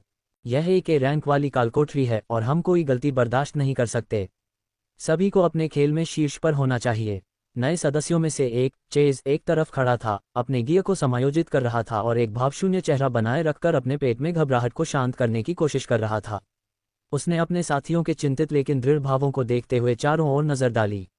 कुछ अपने उपकरणों की जांच कर रहे थे, जबकि अन्य आपस में रणनीति के बारे में बात कर रहे थे। जेवर चेज के करीब गया। उसने युवा व्यक्ति की बेचैनी को देखा। तुम ठीक हो, चेज? तुम हमारे स्टार खिलाड़ी हो, इसलिए तुम्हें इतना तनाव लेने की जरूरत नहीं है, उसने कहा। उसका लहजा नर्म, थोड़ा चिढ़ाने वाला लेकिन फिर भी अधिकारपूर्ण था। चेज ने सिर हिलाया, मुस्कुराने की कोशिश की। हाँ सर, बस आप जानते हैं, थोड़ा चिंतित हूँ। यह मेरा पहला ए रैंक रेड है। अध्याय 225, बर्बाद ड्रैगन सिटी। पूरी तरह से समझ में आता है, जेवर ने चेज के कंधे पर थपथपाते हुए जवाब दिया। बस याद रखो कि तुम क्या कर सकते हो। तुम्हारी प्रतिभा खेल को बदल सकती है। पीछे से लिसा ने उत्साह से कहा, हम सभी तुम पर विश्वास करते हैं, चेज। बस इसे प्रशिक्षण मैदान में एक और दिन की तरह सोचो। उसने अपने फ्लेमब्लेड को चंचलता से घुमाया। ब्लेड के साथ आग चमक रही थी। मिया अपने पैर की उंगलियों पर उछली। उसकी हवा के हेरफेर ने उसे थोड़ा ऊपर उठाया। हाँ, और अगर हम किसी डरावनी चीज से टकराते हैं तो हम उसे एक साथ उड़ा देंगे। ठीक है, डेरेक। वह अपने पृथ्वी संचालन करने वाले साथी की ओर मुड़ी। डेरेक, जो अपने गॉन्टलेट में जड़े पत्थरों को समायोजित कर रहा था, ने ऊपर देखा। उसकी आंखों में जलन का भाव था। जरूर, जब तक मैं तुम्हारी हवा से नहीं उड़ा जाऊंगा। बस याद रखना, तुम सबको अपनी पीठ पर नजर रखनी होगी, उसने अपनी बाहों को क्रॉस करके बड़बड़ाते हुए कहा। अरे चलो डेरेक, तुम बहुत ज्यादा चिंता करते हो। हमने इसके लिए प्रशिक्षण लिया है, मिया ने कहा। उसकी ऊर्जा अडिग थी। काल अपनी बाहों को क्रॉस करके पास की एक चट्टान पर झुक गया। उसने अपनी आंखें घुमाईं। प्रशिक्षण का मतलब यह नहीं है कि अगर तुम्हारे अंदर जो है उसका सामना करने की हिम्मत नहीं है तो तुम बैठ जाओ। बस कोशिश करो कि अगर कुछ बाहर कूदता है तो बहुत जोर से चिल्लाओ मत, ठीक है? उसके शब्दों ने समूह में से कुछ लोगों को हंसाया। एथन, जो चुपचाप देख रहा था, थोड़ा मुस्कुराया। मुझे लगता है कि असली सवाल यह है कि कौन पहले चिल्लाएगा। मैं डेरेक पर दांव लगा रहा हूँ। डेरेक ने उसे घूरकर देखा, जैसे कि अगर हड्डी का ड्रैगन बाहर निकल आए तो तुम घबराओगे नहीं। चलो इसे अशुभ न बनाएं, चेज ने बीच में कहा। हमें बस ध्यान केंद्रित रखने की जरूरत है। हम इसे पालेंगे। जेवर ने उनके बीच बढ़ते बंधन को देखकर स्वीकृति में सिर हिलाया। बिल्कुल, ये टीम वर्क के बारे में है। एक साथ रहो, एक दूसरे का समर्थन करो और हम इसे पार कर लेंगे। अब चलो पोर्टल में कदम रखने के लिए तैयार हो जाओ। जैसे ही उसने ये कहा, उनके सामने एक प्रतिभा खिड़की प्रकट हुई जिसमें कालकोठरी का विवरण प्रदर्शित था। कालकोठरी का नाम, बर्बाद ड्रैगन, शहर प्रकार, फील्ड रैंक, ए रैंक। चमकता हुआ इंटरफेस फीका पड़ गया और जेवर आगे बढ़ा, पोर्टल की ओर इशारा करते हुए। ठीक है टीम, ये हो गया। 3 पर हम पोर्टल में कदम रखते हैं। 1, 2, 3। टीम ने सामूहिक सांस ली, एक दूसरे को उत्साह और भय के स्पर्श के साथ देखा और फिर एक साथ चमकते नीले पोर्टल से गुजरे। जो भी आगे आने वाला था उसका सामना करने के लिए तैयार थे। जैसे ही टीम पोर्टल से गुजरी, उन्हें बर्बाद ड्रैगन सिटी की दमनकारी गर्मी और धुएं का सामना करना पड़ा। हवा जलते हुए मलबे और झुलसी हुई धरती की गंध से भरी हुई थी। ढहती इमारतों के बीच टिमटिमाती लपटें देखी जा सकती थीं, जो उजाड़ परिदृश्य में छाया डाल रही थीं। आसमान एक स्याही जैसा काला था, जिसमें एक भी तारा या चांद नजर नहीं आ रहा था। लगभग ऐसा लग रहा था जैसे वे सभी ऊपर के काले बादलों द्वारा निगल लिए गए हों। शहर के अवशेष उनके सामने फैले हुए थे, जली हुई दीवारें और ढही हुई संरचनाएं। दूर से मरे हुए जीवों की दहाड़ें सड़कों पर गूंज रही थीं, जिससे हमलावरों की रीढ़ में सिहरन पैदा हो रही थी। जेवर ने जल्दी से उनका आकलन किया। आसपास के वातावरण में उसकी आवाज आग की लपटों के ऊपर से गूंज रही थी। ठीक है टीम, सतर्क रहो। हम अभी नहीं जानते कि हम किससे निपट रहे हैं। गठन बनाए रखो और पास रहो। जैसे जैसे वे धीरे धीरे शहर में आगे बढ़े, उनके सामने एक प्रतिभा की खिड़की दिखाई दी, क्योंकि उन्होंने एक प्राणी की दहाड़ सुनी जो जली हुई इमारत के कोने से रेंग कर बाहर आया था। राक्षस का नाम, मरे हुए ड्रैगन की कुल लड़ाकू शक्ति, सी। प्राणी लड़खड़ा कर बाहर आया। उसका मांस मुरझाया हुआ और भूरा था, आंखें एक हल्की नीली रोशनी से चमक रही थीं। उसने जंग लगी धातु से बनी तलवार उठाए, हमला करने की तैयारी में। मिया ने उसे इशारा किया। मरे हुए राक्षस, वे बहुत शक्तिशाली नहीं हैं, लेकिन उनकी गति पर ध्यान दें। जेवर ने कमान संभाली और आदेश दिया, चेज, इसे जगह पर स्थिर करने के लिए तैयार हो जाओ। लिसा, मिया, किनारों पर रहो। डेरेक, कुछ कवर अप करो। काल, अगर यह बहुत करीब आ जाए तो हमला करने के लिए तैयार रहो। जैसे ही मरे हुए ड्रैगन के आगे बढ़े, चेज ने अपना ध्यान केंद्रित किया, अपने मन को चैनल किया। उसके आसपास की हवा बर्फीली हो गई और उसने अपने हाथ आगे बढ़ाए, जिससे ठंडी हवा का झोंका आया।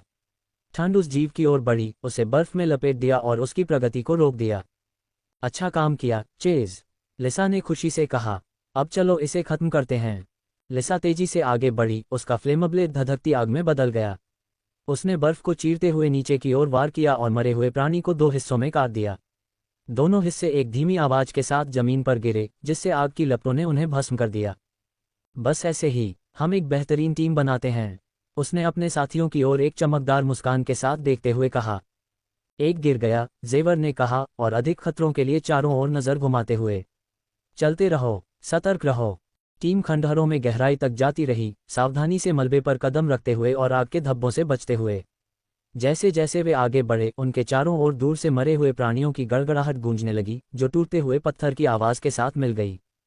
अपनी आंखें खुली रखो, जेवर ने किसी भी हलचल के संकेत के लिए क्षेत्र को स्कैन करते हुए चेतावनी दी। छाया में हमेशा और भी छिपे हो सकते हैं। अचानक हलचल की हल्की सरसराहट ने उनका ध्यान खींचा। कुछ आ रहा है, मिया ने आंखें चौड़ी करके कहा। छाया से कुछ अन्य मरे हुए ड्रैगन के उभरे, उनके शरीर आगे की ओर लखा रहे थे, तलवारें उठी हुई थीं। जेवर ने जल्दी से स्थिति का आकलन किया और टीम को आदेश दिया। सतर्क रहो, सभी तैयार हो जाओ। पहला मरे हुए ड्रैगन के आगे बढ़ा, उसकी तलवार टिमटिमाती रोशनी में चमक रही थी। चेज ने एक गहरी सांस ली और एक ठंडी हवा उसके चारों ओर घूम गई जैसे ही उसने अपने हाथ आगे बढ़ाए। आने वाले प्राणी की ओर ठंडी हवा का एक झोंका लॉन्च किया। बर्फीले झोंके ने मरे हुए ड्रैगन किन को बीच रास्ते में ही पकड़ लिया, जिससे उसके पैर जम गए। जैसे ही राक्षस खुद को मुक्त करने के लिए संघर्ष कर रहा था, चेज अचानक उसके सामने आ गया। उसके हाथ में बर्फ से बना एक भला दिखाई दिया और उसने उसे पकड़ लिया। जैसे ही उसने उसे आगे बढ़ाया, उसकी आंखें चौड़ी हो गईं, राक्षस की खोपड़ी में छेद हो गया। वह फर्श पर गिर गया। अच्छा शॉट, मिया ने खुशी से कहा। उसकी हवा के हेरफेर ने पहले से ही हवा को उसके चारों ओर घुमा दिया, क्योंकि वह आगे बढ़ रही थी। उसने एक शक्तिशाली झोंका बुलाया जिसने जमे हुए मरे हुए को असंतुलित कर दिया, जिससे वह पास के मलबे के ढेर में गिर गया। चलते रहो। जब बाकी टीम आगे बढ़ी, तो जेवर ने अपनी बढ़ी हुई गति का उपयोग करते हुए खुद और मरे हुए लोगों की अगली लहर के बीच की दूरी को कम करने के लिए आगे की ओर दौड़ लगाए। उसकी तलवार की चमक फीकी रोशनी में चमक रही थी, क्योंकि वह एक मरे हुए ड्रैगन किंग के पास से गुजर रहा था, अपनी तलवार के एक झटके से एक के बाद एक को मार रहा था। बाईं ओर और टीम के सदस्यों में से एक ने चिल्लाया, क्योंकि मरे हुए लोगों की एक और लहर खंडहरों से निकल रही थी। इस बार कंकाल, उनके शरीर उनकी आंखों की कोठरियों में टिमटिमाती नीली लपटों से रोशन थे। हड्डी को हिला देने वाली गड़गड़ाहट हवा में भर गई, जिससे माहौल और भी तीव्र हो गया क्योंकि हमलावरों के दिलों में खौफ का एक स्पर्श रिसने लगा। क्या ये थोड़ा ज्यादा नहीं है? एक महिला टीम सदस्य ने बड़बड़ाया। एक साथ रहो, फॉर्म अप करो, जेवर चिल्लाया, उसकी आवाज अराजकता को चीरती हुई। अपनी बढ़ी हुई गति के साथ वह आगे बढ़ गया, उसकी तलवार मंद रोशनी में चमक रही थी क्योंकि वह संख्याओं को कम करना जारी रखता था। जैसे ही जेवर ने मरे हुओं से मुकाबला किया, चेज ने एक गहरी सांस ली, उसका दिल एड्रेनालाइन से धड़क रहा था। उसके आसपास की हवा ठंडी होने लगी, बर्फ उसके हाथों के चारों ओर घूमने लगी और उसने बर्फीले टुकड़ों का एक गुच्छा बनाया, उन्हें निकटतम मरे हुए ड्रैगन किंग की ओर उड़ा दिया। ... इस बीच एक जीर्ण महल में सिर से पैर तक काले कवच में लिपटा एक कंकाल आकृति सिंहासन कक्ष में खड़ी थी, एक मूर्ति की तरह एक शाही कंकाल का सामना कर रही थी जो काले सींगों की एक जोड़ी और उसकी छाती में एक विशाल तलवार से सजी थी। तलवार सिंहासन के आर पार हो गई और अब स्पष्ट रूप से टूटी हुई पसलियों के पीछे उसकी बगल में एक पूंछ की हड्डियां भी दिखाई दे रही थीं।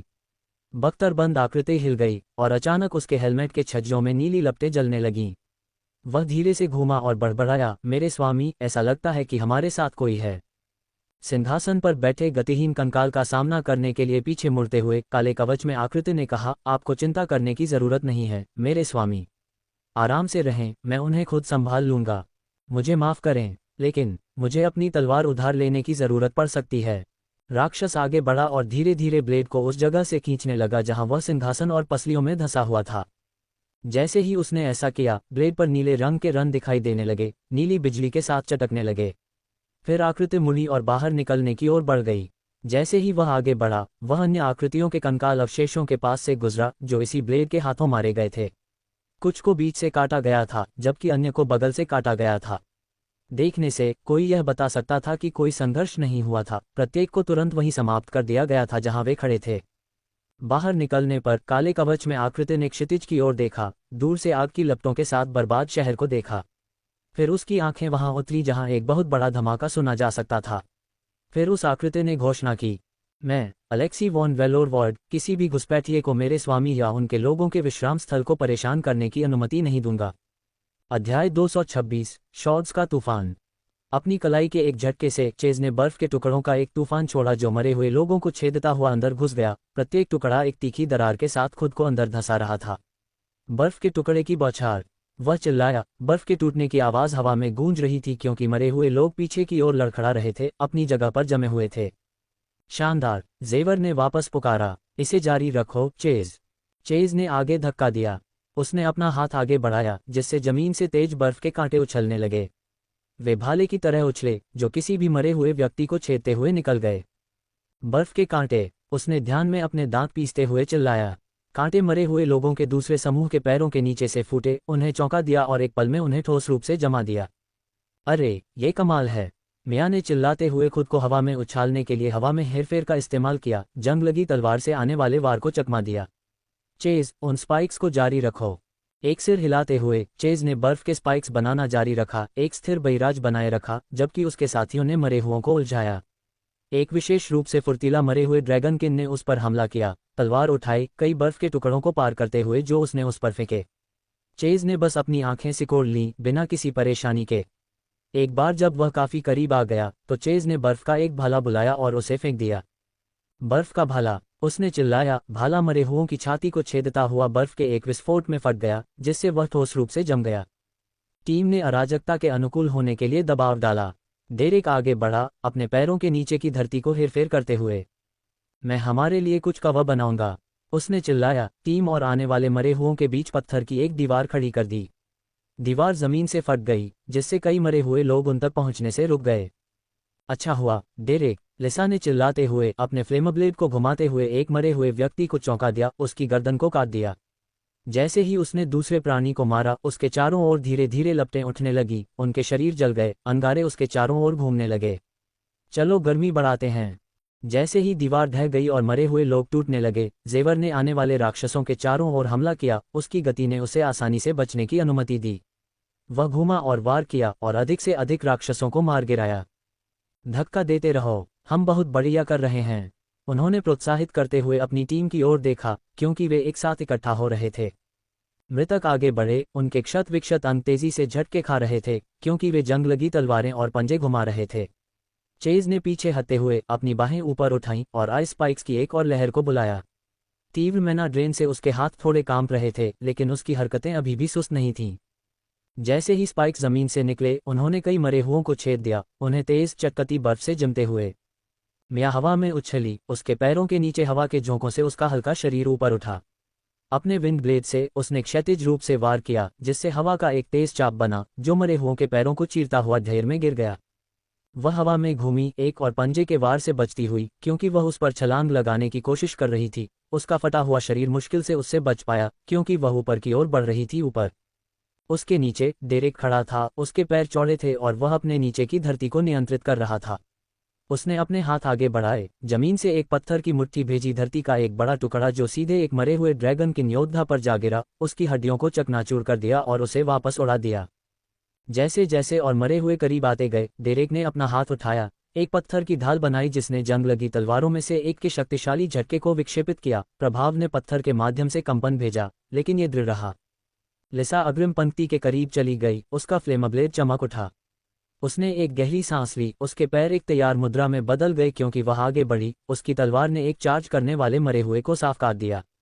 उसने एक और मरे हुए से तलवार के वार से बचने के लिए अपने शरीर को बाईं ओर घुमाया, फिर ऊपर की ओर वार किया, अपनी कलाई के एक त्वरित झटके से उसकी बांह को अलग कर दिया। जब वह फिर से हमला करती है तो उसके चारों ओर अंगारे दिखाई देते हैं, लपटें उसके दुश्मनों के अवशेषों को भस्म करने के लिए उछलती हैं। तुम्हारे पीछे, लिसा। वह तेजी से पीछे मुड़ी और देखा कि एक बहुत बड़ा मुर्दा अपने नुकीले दांत उस पर गिरा रहा है। वूम! इससे पहले कि वह उसे छू पाता, जेवर उसके पीछे से निकल गया। उसकी तलवार मंद रोशनी में चमक रही थी। वह एक मरे हुए व्यक्ति की तलवार से आने वाले प्रहार के नीचे झुक गया। उसके घुटने बहुत मुड़े हुए थे, इससे पहले कि वह ऊपर की ओर वार करता, प्राणी के धड़ को चीरता हुआ। जैसे ही वह अपने घुटनों पर गिरा, उसने उसकी गर्दन को काटकर उसे मार डाला। उसने अपनी पीठ सीधी की, अगले खतरे की ओर भागने से पहले अपनी टीम के बाकी सदस्यों की जांच करने के लिए अपना सिर हिलाया। चेज ने जोर से सांस ली, उसकी सांस उसके चारों ओर ठंडी धुंध के रूप में निकल रही थी। मैनाड्रेन उस पर हावी हो रहा था, लेकिन वह आगे बढ़ा। एक मरा हुआ व्यक्ति उसके द्वारा बनाई गई बर्फ की दीवार को तोड़ता हुआ सीधे उसकी ओर दौड़ा, लेकिन चेज तैयार था।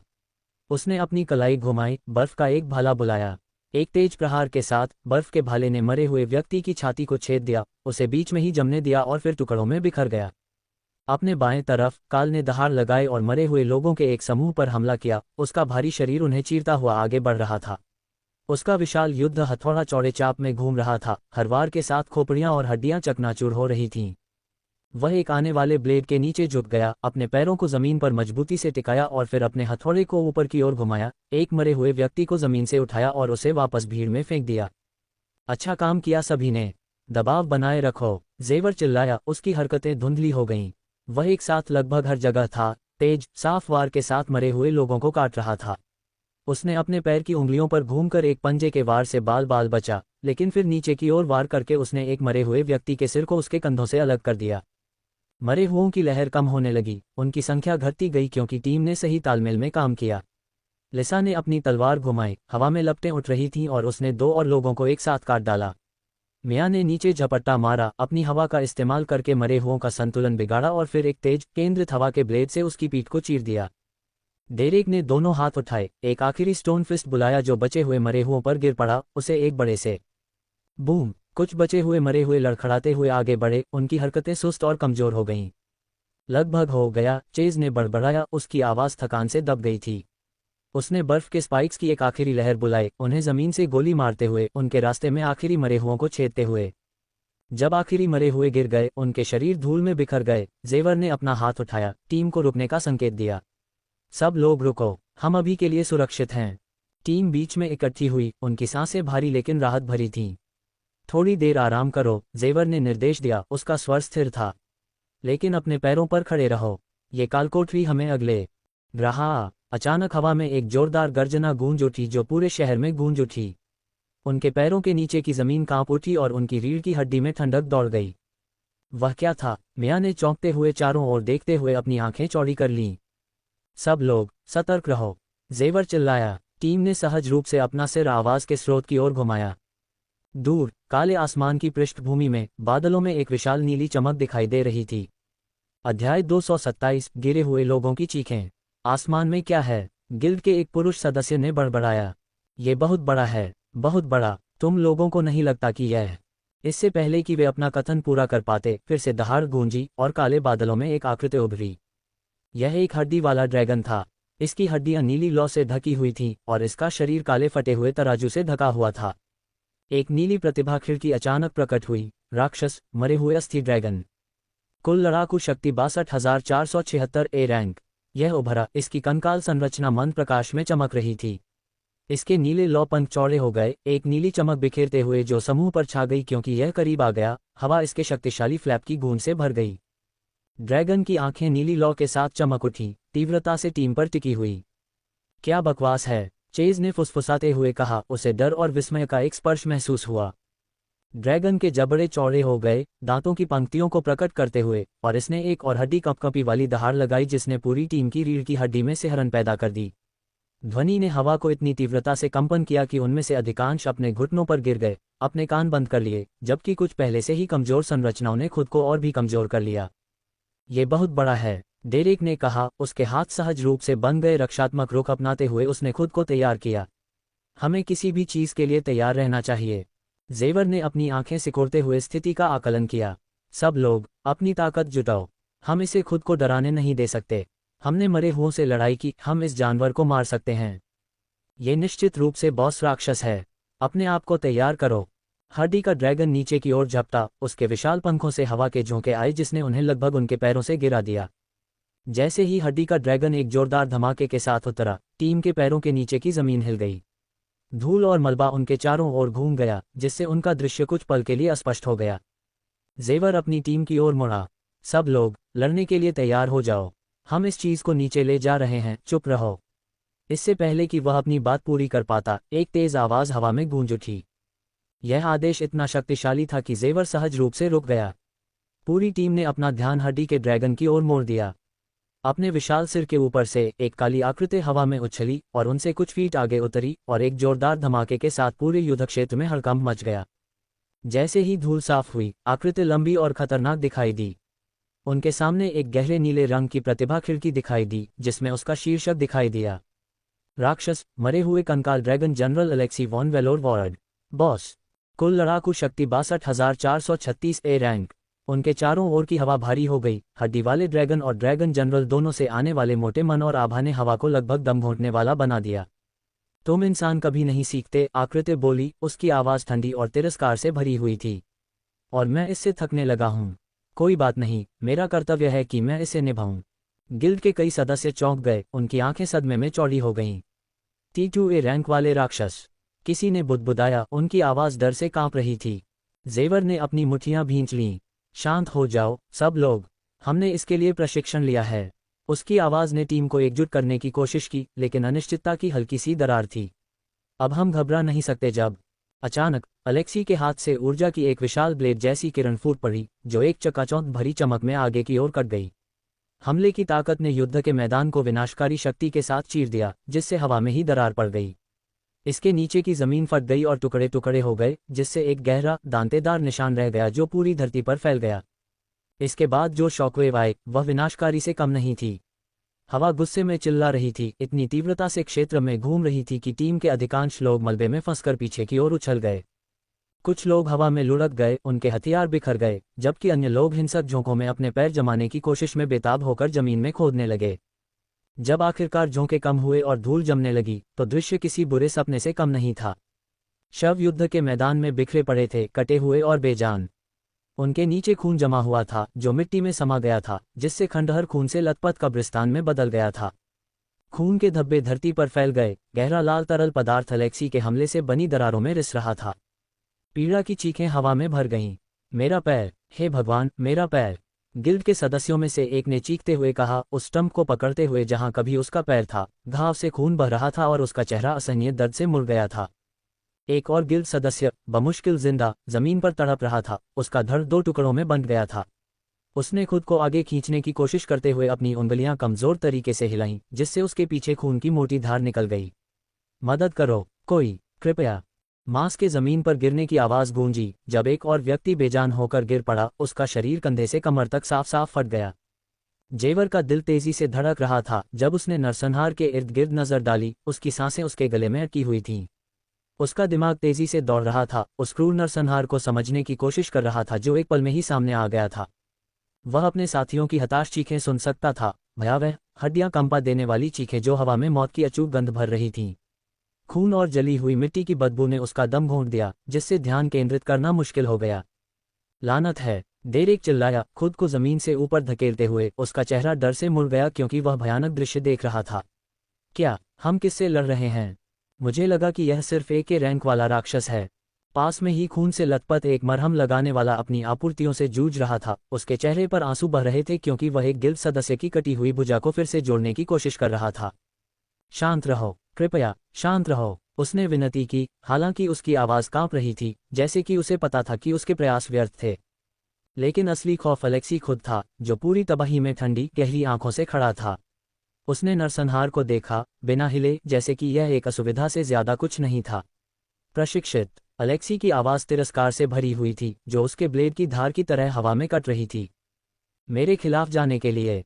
उसने एक गहरी, धीमी हंसी निकाली, जिसकी आवाज़ युद्ध के मैदान में गूंज उठी। क्या ये किसी तरह का अपमान है? उसने धीरे से एक कदम आगे बढ़ाया, उसके जूते उसके नीचे गिरे हुए गिल्ड सदस्यों के अवशेषों को कुचल रहे थे जैसे कि वे धूल से ज्यादा कुछ नहीं थे। तुम इंसान, कीड़े मकोड़े के अलावा कुछ नहीं हो, दैन्य, कमजोर कीड़े, और फिर भी तुम मेरे स्वामी के घर में घुसने की हिम्मत कर रहे हो। समूह में से एक जादूगर, जिसके मुंह से खून टपक रहा था, अपने हाथों को कांपते हुए अपनी छड़ी को उठाने के लिए संघर्ष कर रहा था। हमें लड़ना है, उसने दांत पीसते हुए कहा, अपनी बची हुई सारी ताकत को इकट्ठा करने की कोशिश करते हुए। हम उसे जीतने नहीं दे सकते। लेकिन अलेक्सी की चमकती आंखों में एक शिकारी की नज़र थी जो अपने शिकार के साथ खेल रहा था। जीत, उसने व्यंग्य करते हुए कहा, एक बार फिर अपना हाथ ऊपर उठाते हुए, जैसे उसकी काली आभा उसके ऊपर नरक की तरह उठी। नीली बिजली चमक रही थी। तुम्हें कभी मौका नहीं मिला। जेवर का दिल तेजी से धड़क रहा था, लेकिन उसने खुद को ध्यान केंद्रित करने के लिए मजबूर किया। अपने साथियों के टूटे हुए शरीर को देखकर उसका खून खौल उठा। उसने अपनी मुट्ठियां भींच लीं, महसूस किया कि उसका मन ऊपर उठ रहा है, सतह के ठीक नीचे उबल रहा है, जब तक कि वह बाहर की ओर शानदार ढंग से फट न जाए। हरे रंग का मानस उसके शरीर के चारों ओर घूमता रहा, जो हर गुजरते सेकंड के साथ सघन और अधिक तीव्र होता गया। उसके चारों ओर की हवा कच्ची शक्ति से चटकने लगी, जैसे प्रकाश तीव्र हो गया हो, उसे एक सुरक्षात्मक आभा की तरह घेर लिया हो। उसकी हरी आंखें चमक उठीं, जो उसके भीतर से गुजर रही शक्ति को प्रतिबिंबित कर रही थीं। यह अलेक्सी के दमनकारी मानस से मेल खाता था, जो मरे हुए जनरल की दमघोंटू आभा के खिलाफ वापस धकेल रहा था। अलेक्सी ने शक्ति में बदलाव को महसूस किया, उसकी नीली आंखें जिज्ञासा से सिकुड़ गईं। कितना अपमानजनक! क्या तुम्हें सच में लगता है कि तुम मेरे खिलाफ अपनी जमीन पर खड़े हो सकते हो? अध्याय 228, विभाजन। जेवियर दृढ़ होकर खड़ा रहा और उसने पुकारा, चेज, मैं इसे संभाल रहा हूं। तुम्हें और बाकी लोगों को बोन ड्रैगन पर ध्यान देना चाहिए। इसे बाकी टीम को अलग थलग न करने दो। चेज अभी भी सदमे से उबर रहा था, उसने अपना ध्यान जेवियर पर लगाया, उसकी आंखें उसके चारों ओर मैना के उछाल को देखकर चौड़ी हो गईं। सर, क्या आपको यकीन है? वह चीज, यह ऐसी चीज नहीं है जिसका हमने पहले सामना किया हो। मुझे यकीन है। जेवियर का स्वर तीव्र था, उसकी नज़र अलेक्सी पर टिकी हुई थी। तुम लोग इसे संभाल सकते हो, इस कमीने को मेरे पास छोड़ दो। मेरा विश्वास करो, सब ठीक हो जाएगा। चेज ने अपनी मुट्ठियां कस लीं और उसने विशाल बोन ड्रैगन को देखा, जिसके नीले ज्वालापंख युद्ध के मैदान पर भूतिया रोशनी डाल रहे थे। तुमने उसे सुना? चेज ने चिल्लाते हुए दूसरों को इकट्ठा किया। हम ड्रैगन को मार गिराएंगे। एक महिला चिकित्सक, कांपती हुई लेकिन ध्यान केंद्रित करते हुए, घायलों पर उपचार करना शुरू कर दिया। सावधान, सर, उसने पुकारा। जेवियर ने पीछे मुड़कर नहीं देखा। उसकी आंखें पूरी तरह से अलेक्सी पर टिकी हुई थीं। उसके चारों ओर हरा मानस उसकी इच्छा के अनुसार चमक रहा था। उसका शरीर तनाव में था क्योंकि वह मरे हुए जनरल का सामना करने के लिए तैयार था। अलेक्सी ने ये सब होते हुए देखा। उसकी नीली ज्वाला वाली आंखों में मनोरंजन का एक छोटा सा स्पर्श था, क्योंकि उसकी अपनी अंधेरी ऊर्जा जेवियर से मिलने के लिए भड़क उठी थी। हवा में टकराने वाली दो विरोधी आभाओं के विशुद्ध बल से उनके नीचे की जमीन फट गई। आह, तो आखिरकार तुम्हारे अंदर कुछ लड़ाई है। ऐसा लगता है कि तुम सिर्फ बहादुर बनने की कोशिश नहीं कर रहे हो, बल्कि तुम्हारे पास असली कौशल है। हालांकि मुझे यकीन है कि तुम जानते हो कि अकेले इतना ही काफ़ी नहीं हो सकता है, फिर भी तुम मेरा सामना कर रहे हो। मुझे स्वीकार करना चाहिए, मैं तुम्हारे साहस की प्रशंसा करता हूं, अलेक्सी ने कहा। अच्छा, देखते हैं कि तुम कितने समय तक टिकते हो, उसके बाद मैं तुम्हें भी दूसरों की तरह चीर दूंगा, जेवियर ने जवाब दिया। अपनी तलवार घुमाते हुए उसने अपना रुख चौड़ा किया, युद्ध के लिए तैयार। कुछ पलों के लिए वे वहीं खड़े रहे, एक दूसरे को परखते रहे। अलेक्सी के शरीर से नीली बिजली चमकने लगी क्योंकि वह उनके टकराव के लिए तैयार था। फिर एक पल में धमाका, दोनों हिल गए। खड़खड़ाहट, उनकी तलवारें चकाचौंध करने वाली रोशनी की चमक में टकराईं, धातु के खिलाफ धातु की आवाज खंडहरों में गूंज उठी। प्रभाव से शॉकवेव बाहर निकली, फटी हुई धरती से धूल और मलबा उड़ रहा था। जब उनके ब्लेड एक दूसरे से टकराए तो चिंगारी उड़ी, एक दूसरे के खिलाफ धक्का देने में कोई भी इंच नहीं रुका, उनकी आभा उतनी ही तीव्रता से टकरा रही थी। जेवियर ने अपने दांत पीस लिए, उसका हरा मन भड़क उठा जब उसने अपने ब्लेड को घुमाया, जिससे उनके बीच का ताला टूट गया। वह तेजी से किनारे हट गया और एक हरे रंग की छवि बनाते हुए उसने अलेक्स की तरफ एक तेज वार किया। लेकिन अलेक्स भी उतना ही तेज था। उसका शरीर धुंधला हो गया और वह चकमा देते हुए अपने पीछे नीली बिजली की एक किरण छोड़ गया। बिजली के कट से पास की चट्टानें चिंगारी की बौछारों में फट गईं। उसने एक शक्तिशाली ओवरहेड स्ट्राइक के साथ जवाब दिया, उसकी तलवार बिजली की चमक के साथ चटक रही थी। जेवियर मुश्किल से रोकने में कामयाब रहा, उनकी तलवारें एक और जोरदार झनकार के साथ टकराईं। उनके टकराव की ताकत ने फिर से शॉकवेव भेजी, जिससे उनके आसपास की ढहती हुई संरचनाएं हिल गईं। पास की एक खंडहर दीवार ढह गई, पत्थर और धातु की बीम नीचे गिरने से धूल के बादल हवा में उड़ने लगे। अलेक्स के शरीर से बिजली की चमक को महसूस करते हुए जेवियर पीछे की ओर कूद गया। जमीन पर फिसलते हुए जैसे ही उसका मन चमक उठा, उसने उसे एक सुरक्षा कवच की तरह घेर लिया। अलेक्सी ने फिर से दूरी कम करने से पहले उसे सांस लेने का भी समय नहीं दिया। उसकी तलवार अविश्वसनीय गति से हवा में कट रही थी, जिससे नीली बिजली की किरणें निकल रही थीं। अलेक्सी के हर कदम से जमीन पर झुलसे हुए निशान पड़ रहे थे। बिजली चमक रही थी और चटक रही थी, जिससे हवा में भी कंपन हो रहा था।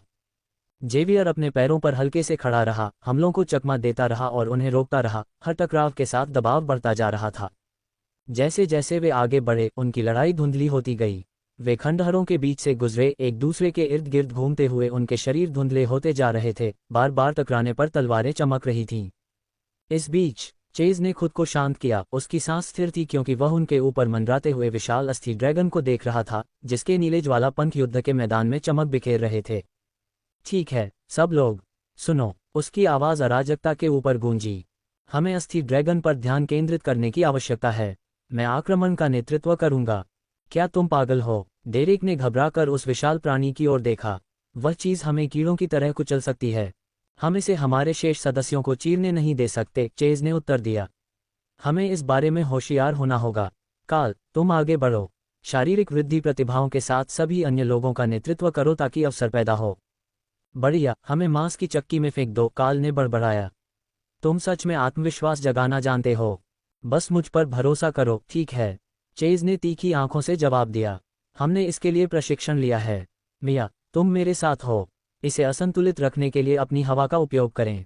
और लिसा, तुम्हें और दूसरे अग्नितत्ववादियों को इसे घेर लेना चाहिए। तुम्हारा फ्लेमब्लेड जोर से मारता है, इसका ध्यान आकर्षित करने की कोशिश करो। समझ गया, मिया ने जवाब दिया। उसका उत्साह उसके शुरुआती डर पर काबू पा गया। मैं हवा को बहने दूंगी, जैसा कि हमने अभ्यास किया था। चलो चलते हैं, चेज ने पुकारा। जैसे ही वे बोन ड्रैगन की ओर दौड़े, उसका विशाल रूप उन्हें बौना बना रहा था। जैसे ही वे पास आए, बोन ड्रैगन ने दहाड़ लगाए, एक ऐसी हड्डी कंपाने वाली आवाज जो हवा में कंपन कर रही थी। NOWELL-BEAK-JAN.C-OM। उसने अपना मुंह खोला और नीली लपटों की एक धार छोड़ी, जिससे वह जमीन जल उठी जहां वे अभी अभी थे। चेज घातक नरक से बचने के लिए लुढ़कते हुए किनारे पर चला गया। तैयार हो जाओ, चेज चिल्लाया। उसकी आवाज गर्मी और धुएं के धुंध में गूंज रही थी। डेरेक, अभी। डेरेक ने खुद को संभालते हुए अपने पत्थर से जड़े हुए दस्ताने को जमीन पर पटक दिया। जोरदार गड़गड़ाहट के साथ धरती कांप उठी और पत्थर की कीलों की एक श्रृंखला फूट पड़ी, जो सीधे ड्रैगन के पैरों पर निशाना साध रही थी। हड्डी वाला ड्रैगन फिर से दहाड़ने लगा, हमले से बचने की कोशिश कर रहा था, लेकिन कुछ कीलें उसके विरल तराजू में धंस गईं। अच्छा शॉट, चेज ने अपनी मुट्ठी बांधते हुए चिल्लाया। इसे विचलित रखो, लिसा। अब लिसा ने दृढ़ निश्चय के साथ हमला किया। उसका फ्लेमब्लेड लाल और नारंगी रंग के चमकीले रंगों में जल उठा। अरे बदसूरत, यहाँ, उसने ताना मारा। ड्रैगन के पंजों के चारों ओर नाचते हुए उसने उसके खुले जोड़ों पर वार किया। लपटें ड्रैगन की हड्डियों से टकरा रही थीं, जिससे जले हुए निशान पड़ गए, लेकिन वे गहराई तक नहीं पहुंच पाईं। इसे व्यस्त रखो, मिया, चेज ने चिल्लाया। मिया ने खुद को आगे बढ़ाने के लिए हवा का सहारा लेते हुए हरकत में आ गई। मैं जा रही हूँ, उसने आवाज लगाई, जिससे एक घुमावदार झोंका आया जिसने हड्डी वाले ड्रैगन की विशाल पूंछ को रास्ते से हटा दिया क्योंकि वह लिसा को कुचलने का प्रयास कर रहा था। पूंछ चूक गई, एक जोरदार धमाके के साथ जमीन पर टकराई जिसने युद्ध के मैदान को हिला दिया। उसकी सांसों पर ध्यान दो, डेरेक ने चेतावनी दी। जैसे ही ड्रैगन ने फिर से अपने जबड़े खोले, नीली लपटें इकट्ठा की। पीछा करो, काल ने आंखें चौड़ी करके चिल्लाया। यह आग उगलने वाला है, सभी तितर बितर हो जाओ। चेज ने आदेश दिया और वे सभी अलग अलग दिशाओं में गोता लगाने लगे। ठीक उसी समय जब ड्रैगन ने अपनी आग उगलने वाली सांसें छोड़ी, जमीन को झुलसा दिया और जहां वे कुछ क्षण पहले खड़े थे वहां एक जले हुए निशान छोड़ गए। वापस एक साथ हो जाओ, चेज ने चिल्लाया क्योंकि वे फिर से एक साथ हो गए, थकान से हाँफ रहे थे। एथन, अपनी परछाई का उपयोग करो, इसके पीछे जाओ और हमला करो। एथन ने सिर हिलाया, उसकी आंखें उसके बैंगनी मन से चमक रही थीं। इस पर वह छाया में गायब हो गया, युद्ध के मैदान से अपना रास्ता बनाते हुए दृष्टि से ओझल हो गया। फिर से हड्डी वाले ड्रैगन के ठीक पीछे दिखाई दिया। अब उसने चिल्लाया, उसके जुड़वां खंजर चमक रहे थे क्योंकि वह आगे की ओर छलांग लगा रहा था, उन जोड़ों पर निशाना साध रहा था जहां कंकाल वाले ड्रैगन की पैर की हड्डियां जुड़ी हुई थीं। उसके ब्लेड ने हमला किया, उजागर हड्डियों को छील दिया जिससे वह अपना पैर खो बैठा और एक पल के लिए लड़खड़ा गया। बस ऐसे ही, चेज चिल्लाया, इसे अपने पैरों पर रखो। अध्याय 229, एक हड्डी वाले ड्रैगन के खिलाफ। ड्रैगन ने जवाबी हमला करने के लिए अपनी विशाल हड्डी वाली पूंछ को हिलाते हुए चिल्लाया, लेकिन काल दृढ़ रहा। उसने वार को रोकने के लिए अपने वॉहैमर का इस्तेमाल किया। आज नहीं, उसने गुर्राते हुए कहा। शक्तिशाली प्रहार को रोकने के लिए उसकी मांसपेशियां खींच रही थीं, प्रभाव से चिंगारी उड़ रही थी। डेरेक, इसके कोर पर जाओ, चेज ने निर्देश दिया, ड्रैगन कोर की ओर इशारा करते हुए, उसकी पसलियों में लहराते हुए। अब तुम्हारा मौका है। एक घुरघुराहट के साथ डेरेक ने अपने गॉन्टलेट्स के माध्यम से पृथ्वी की शक्ति को प्रवाहित करते हुए हमला किया। उसने अपनी मुठियां जमीन पर पटक दी, जिससे पत्थर की कीलें ऊपर उठ गईं, जो ड्रैगन की पसलियों के बीच खुले अंतराल के माध्यम से कोर गर्त को निशाना बना रही थीं। ड्रैगन लड़खड़ा गया, एक गहरी खोखली दहाड़ हवा में गूंज रही थी क्योंकि वह हमले से पीछे हट गया था जिससे दरार पैदा हो गई थी। अच्छा काम, डेरेक, चेज ने खुशी से कहा, उसका दिल तेजी से धड़क रहा था। अब सब लोग, हम 3 की गिनती पर एक साथ इसे मारते हैं। रुको, देखो, मिया ने बोन ड्रैगन की ओर इशारा करते हुए चिल्लाया। जैसे ही वह दहाड़ रहा था, जमीन हिंसक रूप से कांप रही थी। ड्रैगन के मन ने धरती से कंकाल और ज़ोंबी मिनियन को बुलाया। उसी नीली लपटों में जलती हड्डियों वाले मरे हुए जीव युद्ध में उसकी मदद करने के लिए उठ खड़े हुए। लानत है, हमें और भी निपटना है, डेरेक ने शाप दिया। पीछा करो, काल ने पुकारा, आंखें इधर उधर घुमाते हुए। हमें उन मिनियन का ध्यान रखना होगा इससे पहले कि वे हम पर हावी हो जाएं। सब लोग अलग हो जाओ, चेज ने आदेश दिया। बोन ड्रैगन पर ध्यान केंद्रित करो, लेकिन मरे हुए लोगों से सावधान रहो। मिया, डेरेक, चलो। जैसे ही उन्होंने बोन ड्रैगन से मुकाबला किया, युद्ध अराजकता में बदल गया। चेज ने हमले का नेतृत्व किया, हमलों और चकमाओं का समन्वय करते हुए, जबकि मरे हुए लोग उनके चारों ओर झुंड में थे। प्रत्येक हमले को सावधानीपूर्वक समन्वित किया जाना था, अन्यथा ड्रैगन उन्हें कुचल सकता था या जलाकर मार सकता था। हवा, दहाड़, युद्ध के नारे और हड्डी के खिलाफ स्टील के टकराव से भरी हुई थी। एक साथ रहो, चेज चिल्लाया, बर्फ के जादू के विस्फोट के साथ एक कंकाल मिनियन को काटकर उसे बीच में ही जमने दिया। हम ये कर सकते हैं। बहुत हो गया चेज, यह मदद नहीं कर रहा है, डेरेक चिल्लाया। लिसा ने अपनी ज्वलंत तलवार से मरे हुए लोगों को काट डाला। मिया एक बवंडर की तरह घूमी, हवा के हेरफेर का उपयोग करके दुश्मनों को पीछे धकेलते हुए अपना ध्यान हड्डी वाले ड्रैगन पर बनाए रखा। काल ने किसी भी कंकाल मिनियन को तोड़ दिया जो बहुत करीब आ गया। प्रत्येक झटके के साथ अपने वारहैमर को अधिक बल के साथ चलाया, जबकि एथन छाया के बीच से भागता हुआ अप्रत्याशित कोनों से हमला कर रहा था।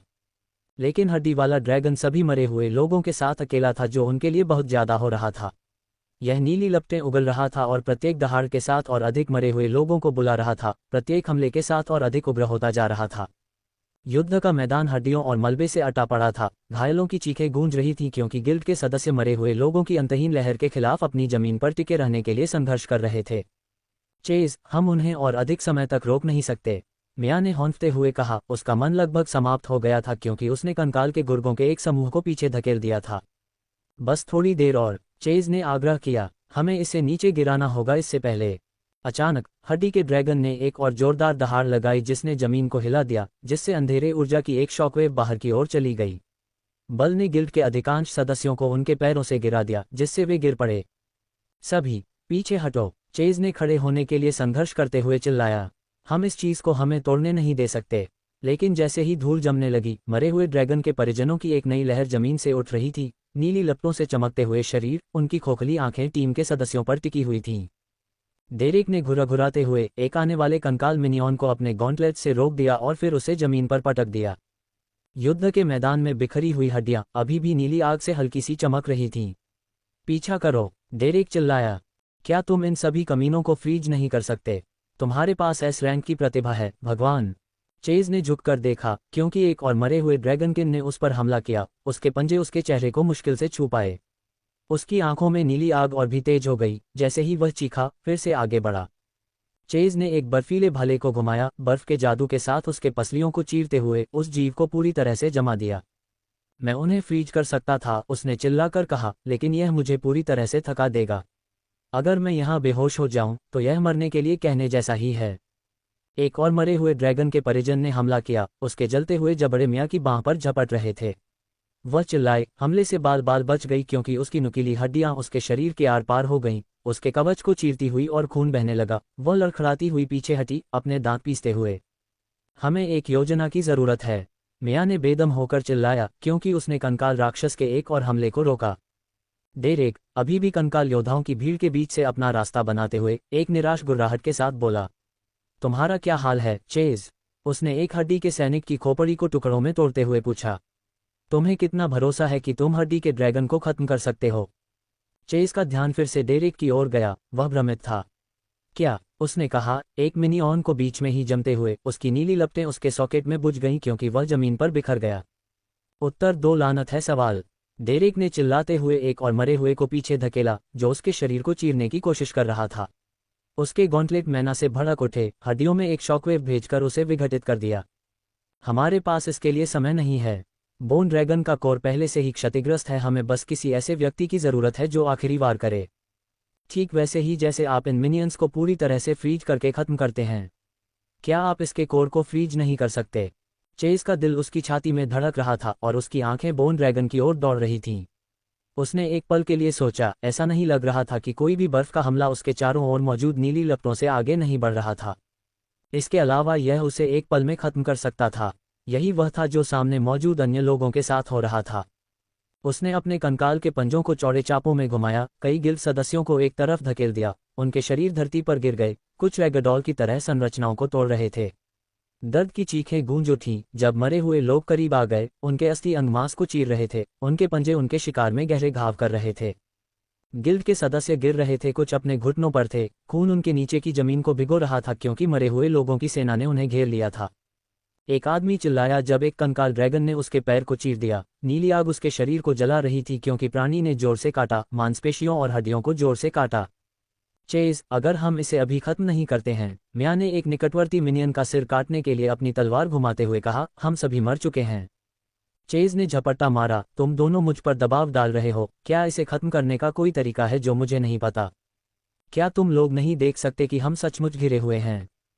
एक मिनट रुको, मियाँ ने चिल्लाते हुए कहा। एक कंकाल मिनियन के वार से बचते हुए उसकी तलवार चमक रही थी जब उसने उसकी रीढ़ को काट दिया।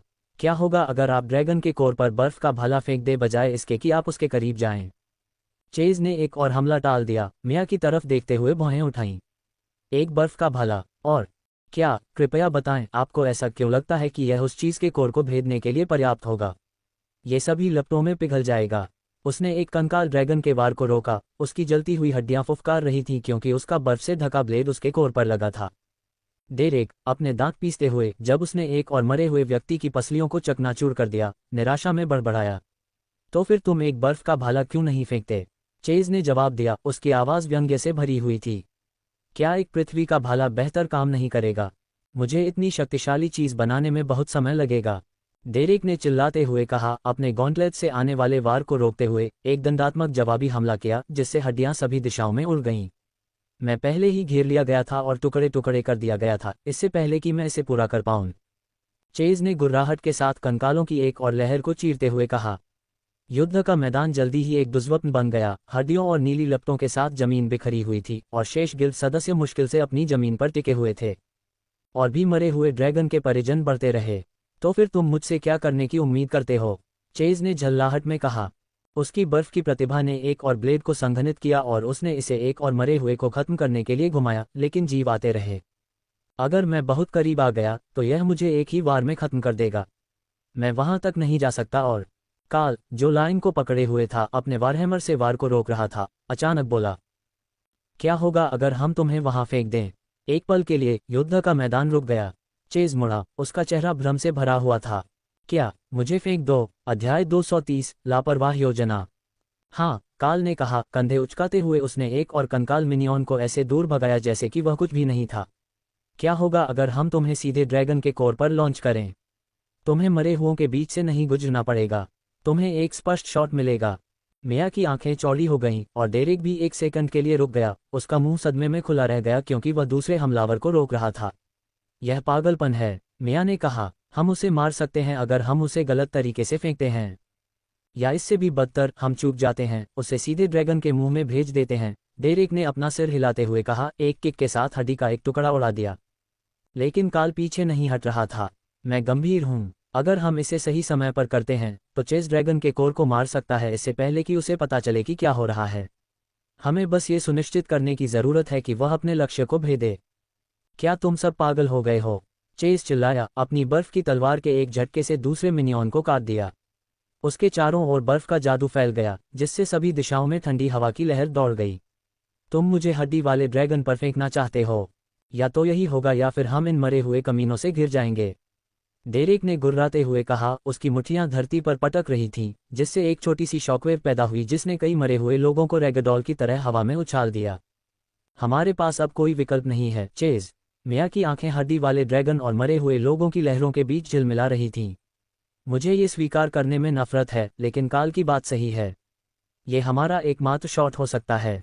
अगर तुम उस कोर को मार सकते हो। चेज ने ड्रैगन की ओर देखा। उसका विशाल कंकाल अभी भी नीली लपटों से जल रहा था जो उसकी पसलियों के बीच टिमटिमा रही थीं। कोर, हालांकि टूटा हुआ था, एक मंद प्रकाश के साथ स्पंदित हो रहा था। वह महसूस कर सकता था कि उसमें से शक्ति निकल रही है जिससे मरे हुओं की अंतहीन सेना पैदा हो रही है। अगर वे इसे जल्दी से खत्म नहीं करते तो वे सभी मर जाते। चेज ने अपने पसीने से भीगे बालों में हाथ फेरते हुए आह भरी। तुम लोग पागल हो। उसने फिर से हड्डी के ड्रैगन को देखा, अपने संकल्प को मजबूत करते हुए। लेकिन भाड़ में जाओ, चलो इसे करते हैं। सम्मान कौन करेगा? अलेक्सी और जेवर के साथ वापस। उनके हर वार के साथ शॉकवेव थी जो उनके नीचे की जमीन को तोड़ देती थी, जिससे धरती में दरारें पड़ जाती थीं। एक समय पर अलेक्सी बिजली की गति से आगे बढ़ा, जिससे उसके पीछे नीली बिजली की धधकती हुई किरणें निकलती रहीं। उसने जेवर को दो टुकड़ों में काटने के उद्देश्य से ऊपर की ओर वार किया, लेकिन जेवर ने अपने शरीर को मोड़ लिया, जिससे अलेक्सी की तलवार की नोक उसके कंधे को छू गई और वार से बाल बाल बच गया। बिजली से भरे ब्लेड ने जलने का निशान छोड़ा और करीब करीब लगी चोट की ताकत ने जेवर को पीछे की ओर गिरा दिया। जेवर ने गुर्राहट की, अपने पैरों को मिट्टी में धंसाते हुए उसने अपना संतुलन वापस पाया। उसका हरा मन उसके चारों ओर नरक की तरह भड़क रहा था। उसने अलेक्स को घूर कर देखा, जो अपनी ज्वाला नीली आंखों में लगभग खुश नजर आ रहा था। उसके चारों ओर बिजली की चिंगारी चमक रही थी जैसे कि वे उसके शरीर का हिस्सा हों। बिजली से चमकते घाव को देखते हुए जेवर टिप्पणी करने से खुद को रोक नहीं पाया। मुझे मानना होगा कि तुम काफी कुशल राक्षस हो। न केवल तुम मजबूत हो, बल्कि तुम्हारी तलवार पूरी तरह से कुछ और ही है। मेरे एसएस रैंक वाले कवच को मक्खन की तरह काटने में सक्षम होना मुझे आश्चर्यचकित करता है कि यह किस चीज से बना है। जेवर ने फिर से हमला किया। उसकी तलवार जमीन पर नीचे थी और वह आगे की ओर भागा। अलेक्स की ओर दौड़ते समय उसके पैर मुश्किल से जमीन को छू रहे थे। उसके चारों ओर की हवा उसकी गति के बल से चमक रही थी। उसने अपनी तलवार को एक व्यापक चाप में ऊपर उठाया, अलेक्सी की गर्दन पर निशाना साधते हुए, लेकिन अलेक्सी ने एक बार फिर बिना किसी प्रयास के चकमा दे दिया और चलते समय बिजली की चमक के निशान छोड़ गया। इसके बाद अलेक्सी ने जवाब दिया, आप मनुष्यों में हमेशा प्राथमिकता की एक गड़बड़ भावना होती है। ऐसी स्थिति में ऐसा बेकार सवाल पूछने की कल्पना करें। अगर आप मौत की आगोश में जाना चाहते हैं तो शांत खड़े रहें और मेरी तलवार को अपने रास्ते पर जाने दें। वे बर्बाद शहर के केंद्र में भिड़ गए। उनकी तलवारें इतनी जोर से लगी कि उनके नीचे की जमीन फट गई, जिससे मलबे के टुकड़े हर दिशा में उड़ गए। उनके वार से उत्पन्न शॉकवेव ने आसपास की संरचनाओं को गिरा दिया, जिससे वे धूल में मिल गईं। उनकी लड़ाई के दबाव में खंभे ढह गए। एक बिंदु पर अलेक्सी एक बर्बाद इमारत पर कूद गया। उसका बिजली से भरा शरीर ऊपर से हमला करने के लिए तैयार होने पर टिमटिमा रहा था। जेवर, उसकी तेज आंखें हरे रंग के मैना के विस्फोट के साथ इतनी तेजी से पास की दीवार की तरफ भागा कि ऐसा लगा जैसे वह उड़ रहा था। वे मध्य हवा में मिले। उनकी तलवारें प्रकाश और ध्वनि के एक शानदार विस्फोट के साथ टकराईं, जिससे आकाश में झटके महसूस होने लगे। नष्ट हो चुकी इमारत से पत्थर और मलबे के टुकड़े बरस रहे थे। जैसे ही वे एक दूसरे को धक्का दे रहे थे, वे वापस जमीन पर आ गए। जेवर के जूते मिट्टी पर फिसल गए, जबकि अलेक्सी के उतरने से नीली ऊर्जा की एक लहर निकली जिसने उसके चारों ओर एक चक्र में धरती को झुलसा दिया। तुम तेज हो, इंसान, अलेक्सी ने स्वीकार किया, उसकी आवाज़ में ठंडी मस्ती गूंज रही थी। लेकिन तुम मेरे सामने कोई मुकाबला नहीं कर सकते। उसने अपना हाथ उठाया, उसकी हथेली में बिजली इकट्ठी हो रही थी। चलो देखते हैं तुम इससे कैसे निपटते हो। एक पल में अलेक्सी ने नीचे की ओर वार किया, जिससे जेवर की ओर चटकती नीली बिजली की एक लहर चली। ऊर्जा हवा में चीरती हुई एक चमकदार निशान छोड़ते हुए अविश्वसनीय गति से आगे बढ़ी। जेवर ने सहजता से प्रतिक्रिया की, अपनी तलवार को जमीन पर पटक दिया। उसका हरा मन एक शक्तिशाली विस्फोट में फट गया, जिसने एक सुरक्षात्मक अवरोध बना दिया जो उसके चारों ओर चमक रहा था। बिजली ने एक तेज धमाके के साथ अवरोध को मारा, जिससे चिंगारियां उड़ी, लेकिन जेवर एक ही टुकड़े में रहा, उसकी मांसपेशियां दबाव में तनावग्रस्त हो गईं। बुरा नहीं है, अलेक्सी ने कहा, उसकी आवाज़ ठंडी थी। लेकिन जीवित रहने के लिए तुम्हें इससे ज्यादा की जरूरत होगी। कृपया, तुम अपनी क्षमताओं को ज्यादा आंक रहे हो। शायद तुम्हें पता न हो, लेकिन हमारी ये लड़ाई जल्द ही खत्म होने वाली है, जेवर ने अपनी आंखें सिकुड़ते हुए कहा। उसके चेहरे पर एक छोटी सी आत्मविश्वास भरी मुस्कान दिखाई दी। एक दहाड़ के साथ जेवर ने पीछे धकेला, उसका हरा मन पहले से कहीं ज्यादा चमक रहा था। वह फिर से आगे बढ़ा, उसके पैर मुश्किल से जमीन को छू रहे थे क्योंकि वह उनके बीच की दूरी को कम कर रहा था। उसकी तलवार चमक रही थी क्योंकि उसने उसे एक शक्तिशाली प्रहार में नीचे गिराया। अलेक्सी ने उसका सामना किया, उनके ब्लेड एक बार फिर आपस में टकराए, जिससे चिंगारियां उड़ीं। प्रभाव के कारण उनके नीचे की जमीन हिल गई और उनकी लड़ाई के बल ने हवा में लहरें भेजी, जिससे युद्ध के मैदान के अवशेष हिल गए। उनके आसपास खंडहर और भी ढह गए, पहले से ही कमजोर हो चुकी संरचनाएं उनकी लड़ाई के भार से ढह गईं। धूल और मलबे ने हवा को भर दिया, लेकिन उनमें से कोई भी धीमा नहीं हुआ। वे अंधाधुंध गति से आगे बढ़े, उनकी तलवारें स्टील और रोश की सिम्फनी में टकरा रही थीं। जेवर प्रत्येक वार के साथ अलेक्सी की शक्ति का भार महसूस कर सकता था, लेकिन उसने पीछे हटने से इनकार कर दिया। लेकिन फिर जब वे टकराते रहे तो अलेक्सी ने कुछ महसूस किया। क्रैक! अलेक्सी ने अपने दाहिने हाथ की हड्डी को टूटता हुआ महसूस किया, जिससे उसका अगला वार ढीला और उतना तेज नहीं था, जिससे जेवर ने उनके बीच की दूरी को कम किया और उसके बगल में एक वार किया, जिससे उसका स्केल कवच टूट गया और उसकी पसलियों की हड्डियां दिखाई देने लगीं। इसका क्या मतलब है? ये समझते हुए अलेक्सी ने जेवर को पीछे धकेलने की उम्मीद में अपने शरीर के चारों ओर बिजली की चमक पैदा की। लेकिन जेवर का हरा मन उसके चारों ओर उछल गया, जो अलेक्सी को घेरने वाली बिजली के खिलाफ धक्का दे रहा था। अलेक्सी के शरीर के चारों ओर एक बार फिर बिजली चमकी, उसके शरीर में चिंगारी निकली और उसकी कंकाल संरचना में मानस की धड़कनें शुरू हो गईं। जेवर ने सहज रूप से पीछे की ओर छलांग लगाई, नीली बिजली की एक बोल्ट से बाल बाल बच गया जो उस जगह पर गिरी जहां वह अभी खड़ा था। अलेक्सी का शरीर कांप उठा, उसका शरीर ठोस और भूतिया के बीच टिमटिमा रहा था। क्या तुमने मेरे साथ क्या किया? अलेक्सी ने गुर्राहट के साथ कहा, उसकी आवाज में गुस्सा और भ्रम की झलक थी। उसकी फटी हुई भुजा उसकी तलवार के वजन के नीचे कांप रही थी। जेवर कुछ फीट दूर खड़ा था, उसने एक भान उठाई, उसका भाव शांत था। मैंने कुछ नहीं किया, तुमने किया। असंभव! अलेक्सी ने दहाड़ लगाई, उसकी आवाज युद्ध के मैदान में गूंज उठी। मैं खुद को क्यों नुकसान पहुंचाऊंगा? जेवर के होंठ एक छोटी, लगभग दयापूर्ण मुस्कान में बदल गए। अच्छा, तुमने किया और तुमने नहीं किया। अलेक्सी की आंखें क्रोध से जल उठीं, उसकी तलवार जेवर की ओर इशारा कर रही थी और उसका हाथ कांप रहा था। अब तुम क्या बकवास कर रहे हो? अगर तुम्हें लगता है कि तुम अपनी जादू टोना सस्ती चालों के पीछे छिपा सकते हो तो तुम गलत हो। जेवर ने धीरे से हंसते हुए अपना सिर हिलाया और एक कदम आगे बढ़ा, उसका हरा मन उसके चारों ओर एक जीवित आभा की तरह घूम रहा था। जादू टोना नहीं, इसे सामान्य ज्ञान कहते हैं। जेवर की आवाज़ धीमी हो गई, उसके स्वर में ठंडे तर्क की झलक थी। तुम एक मरे हुए व्यक्ति हो। चाहे तुम अपने पिछले जीवन से कितनी भी शक्ति क्यों न रखते हो, तुम्हारा शरीर हमेशा एक जीवित प्राणी की तुलना में तेजी से खराब होगा। तुम जो हो वही होने की कीमत यही है। अलेक्सी की आंखें सिकुड़ गईं और उसने जेवर को घूर कर देखा, उसकी आवाज़ में क्रोध की झलक मुश्किल से दिख रही थी। तुम क्या इशारा कर रहे हो? जेवर धीरे धीरे उसकी ओर बढ़ने लगा, उनके बीच की दूरी कम करते हुए। बोलते समय उसका चेहरा ठंडा था।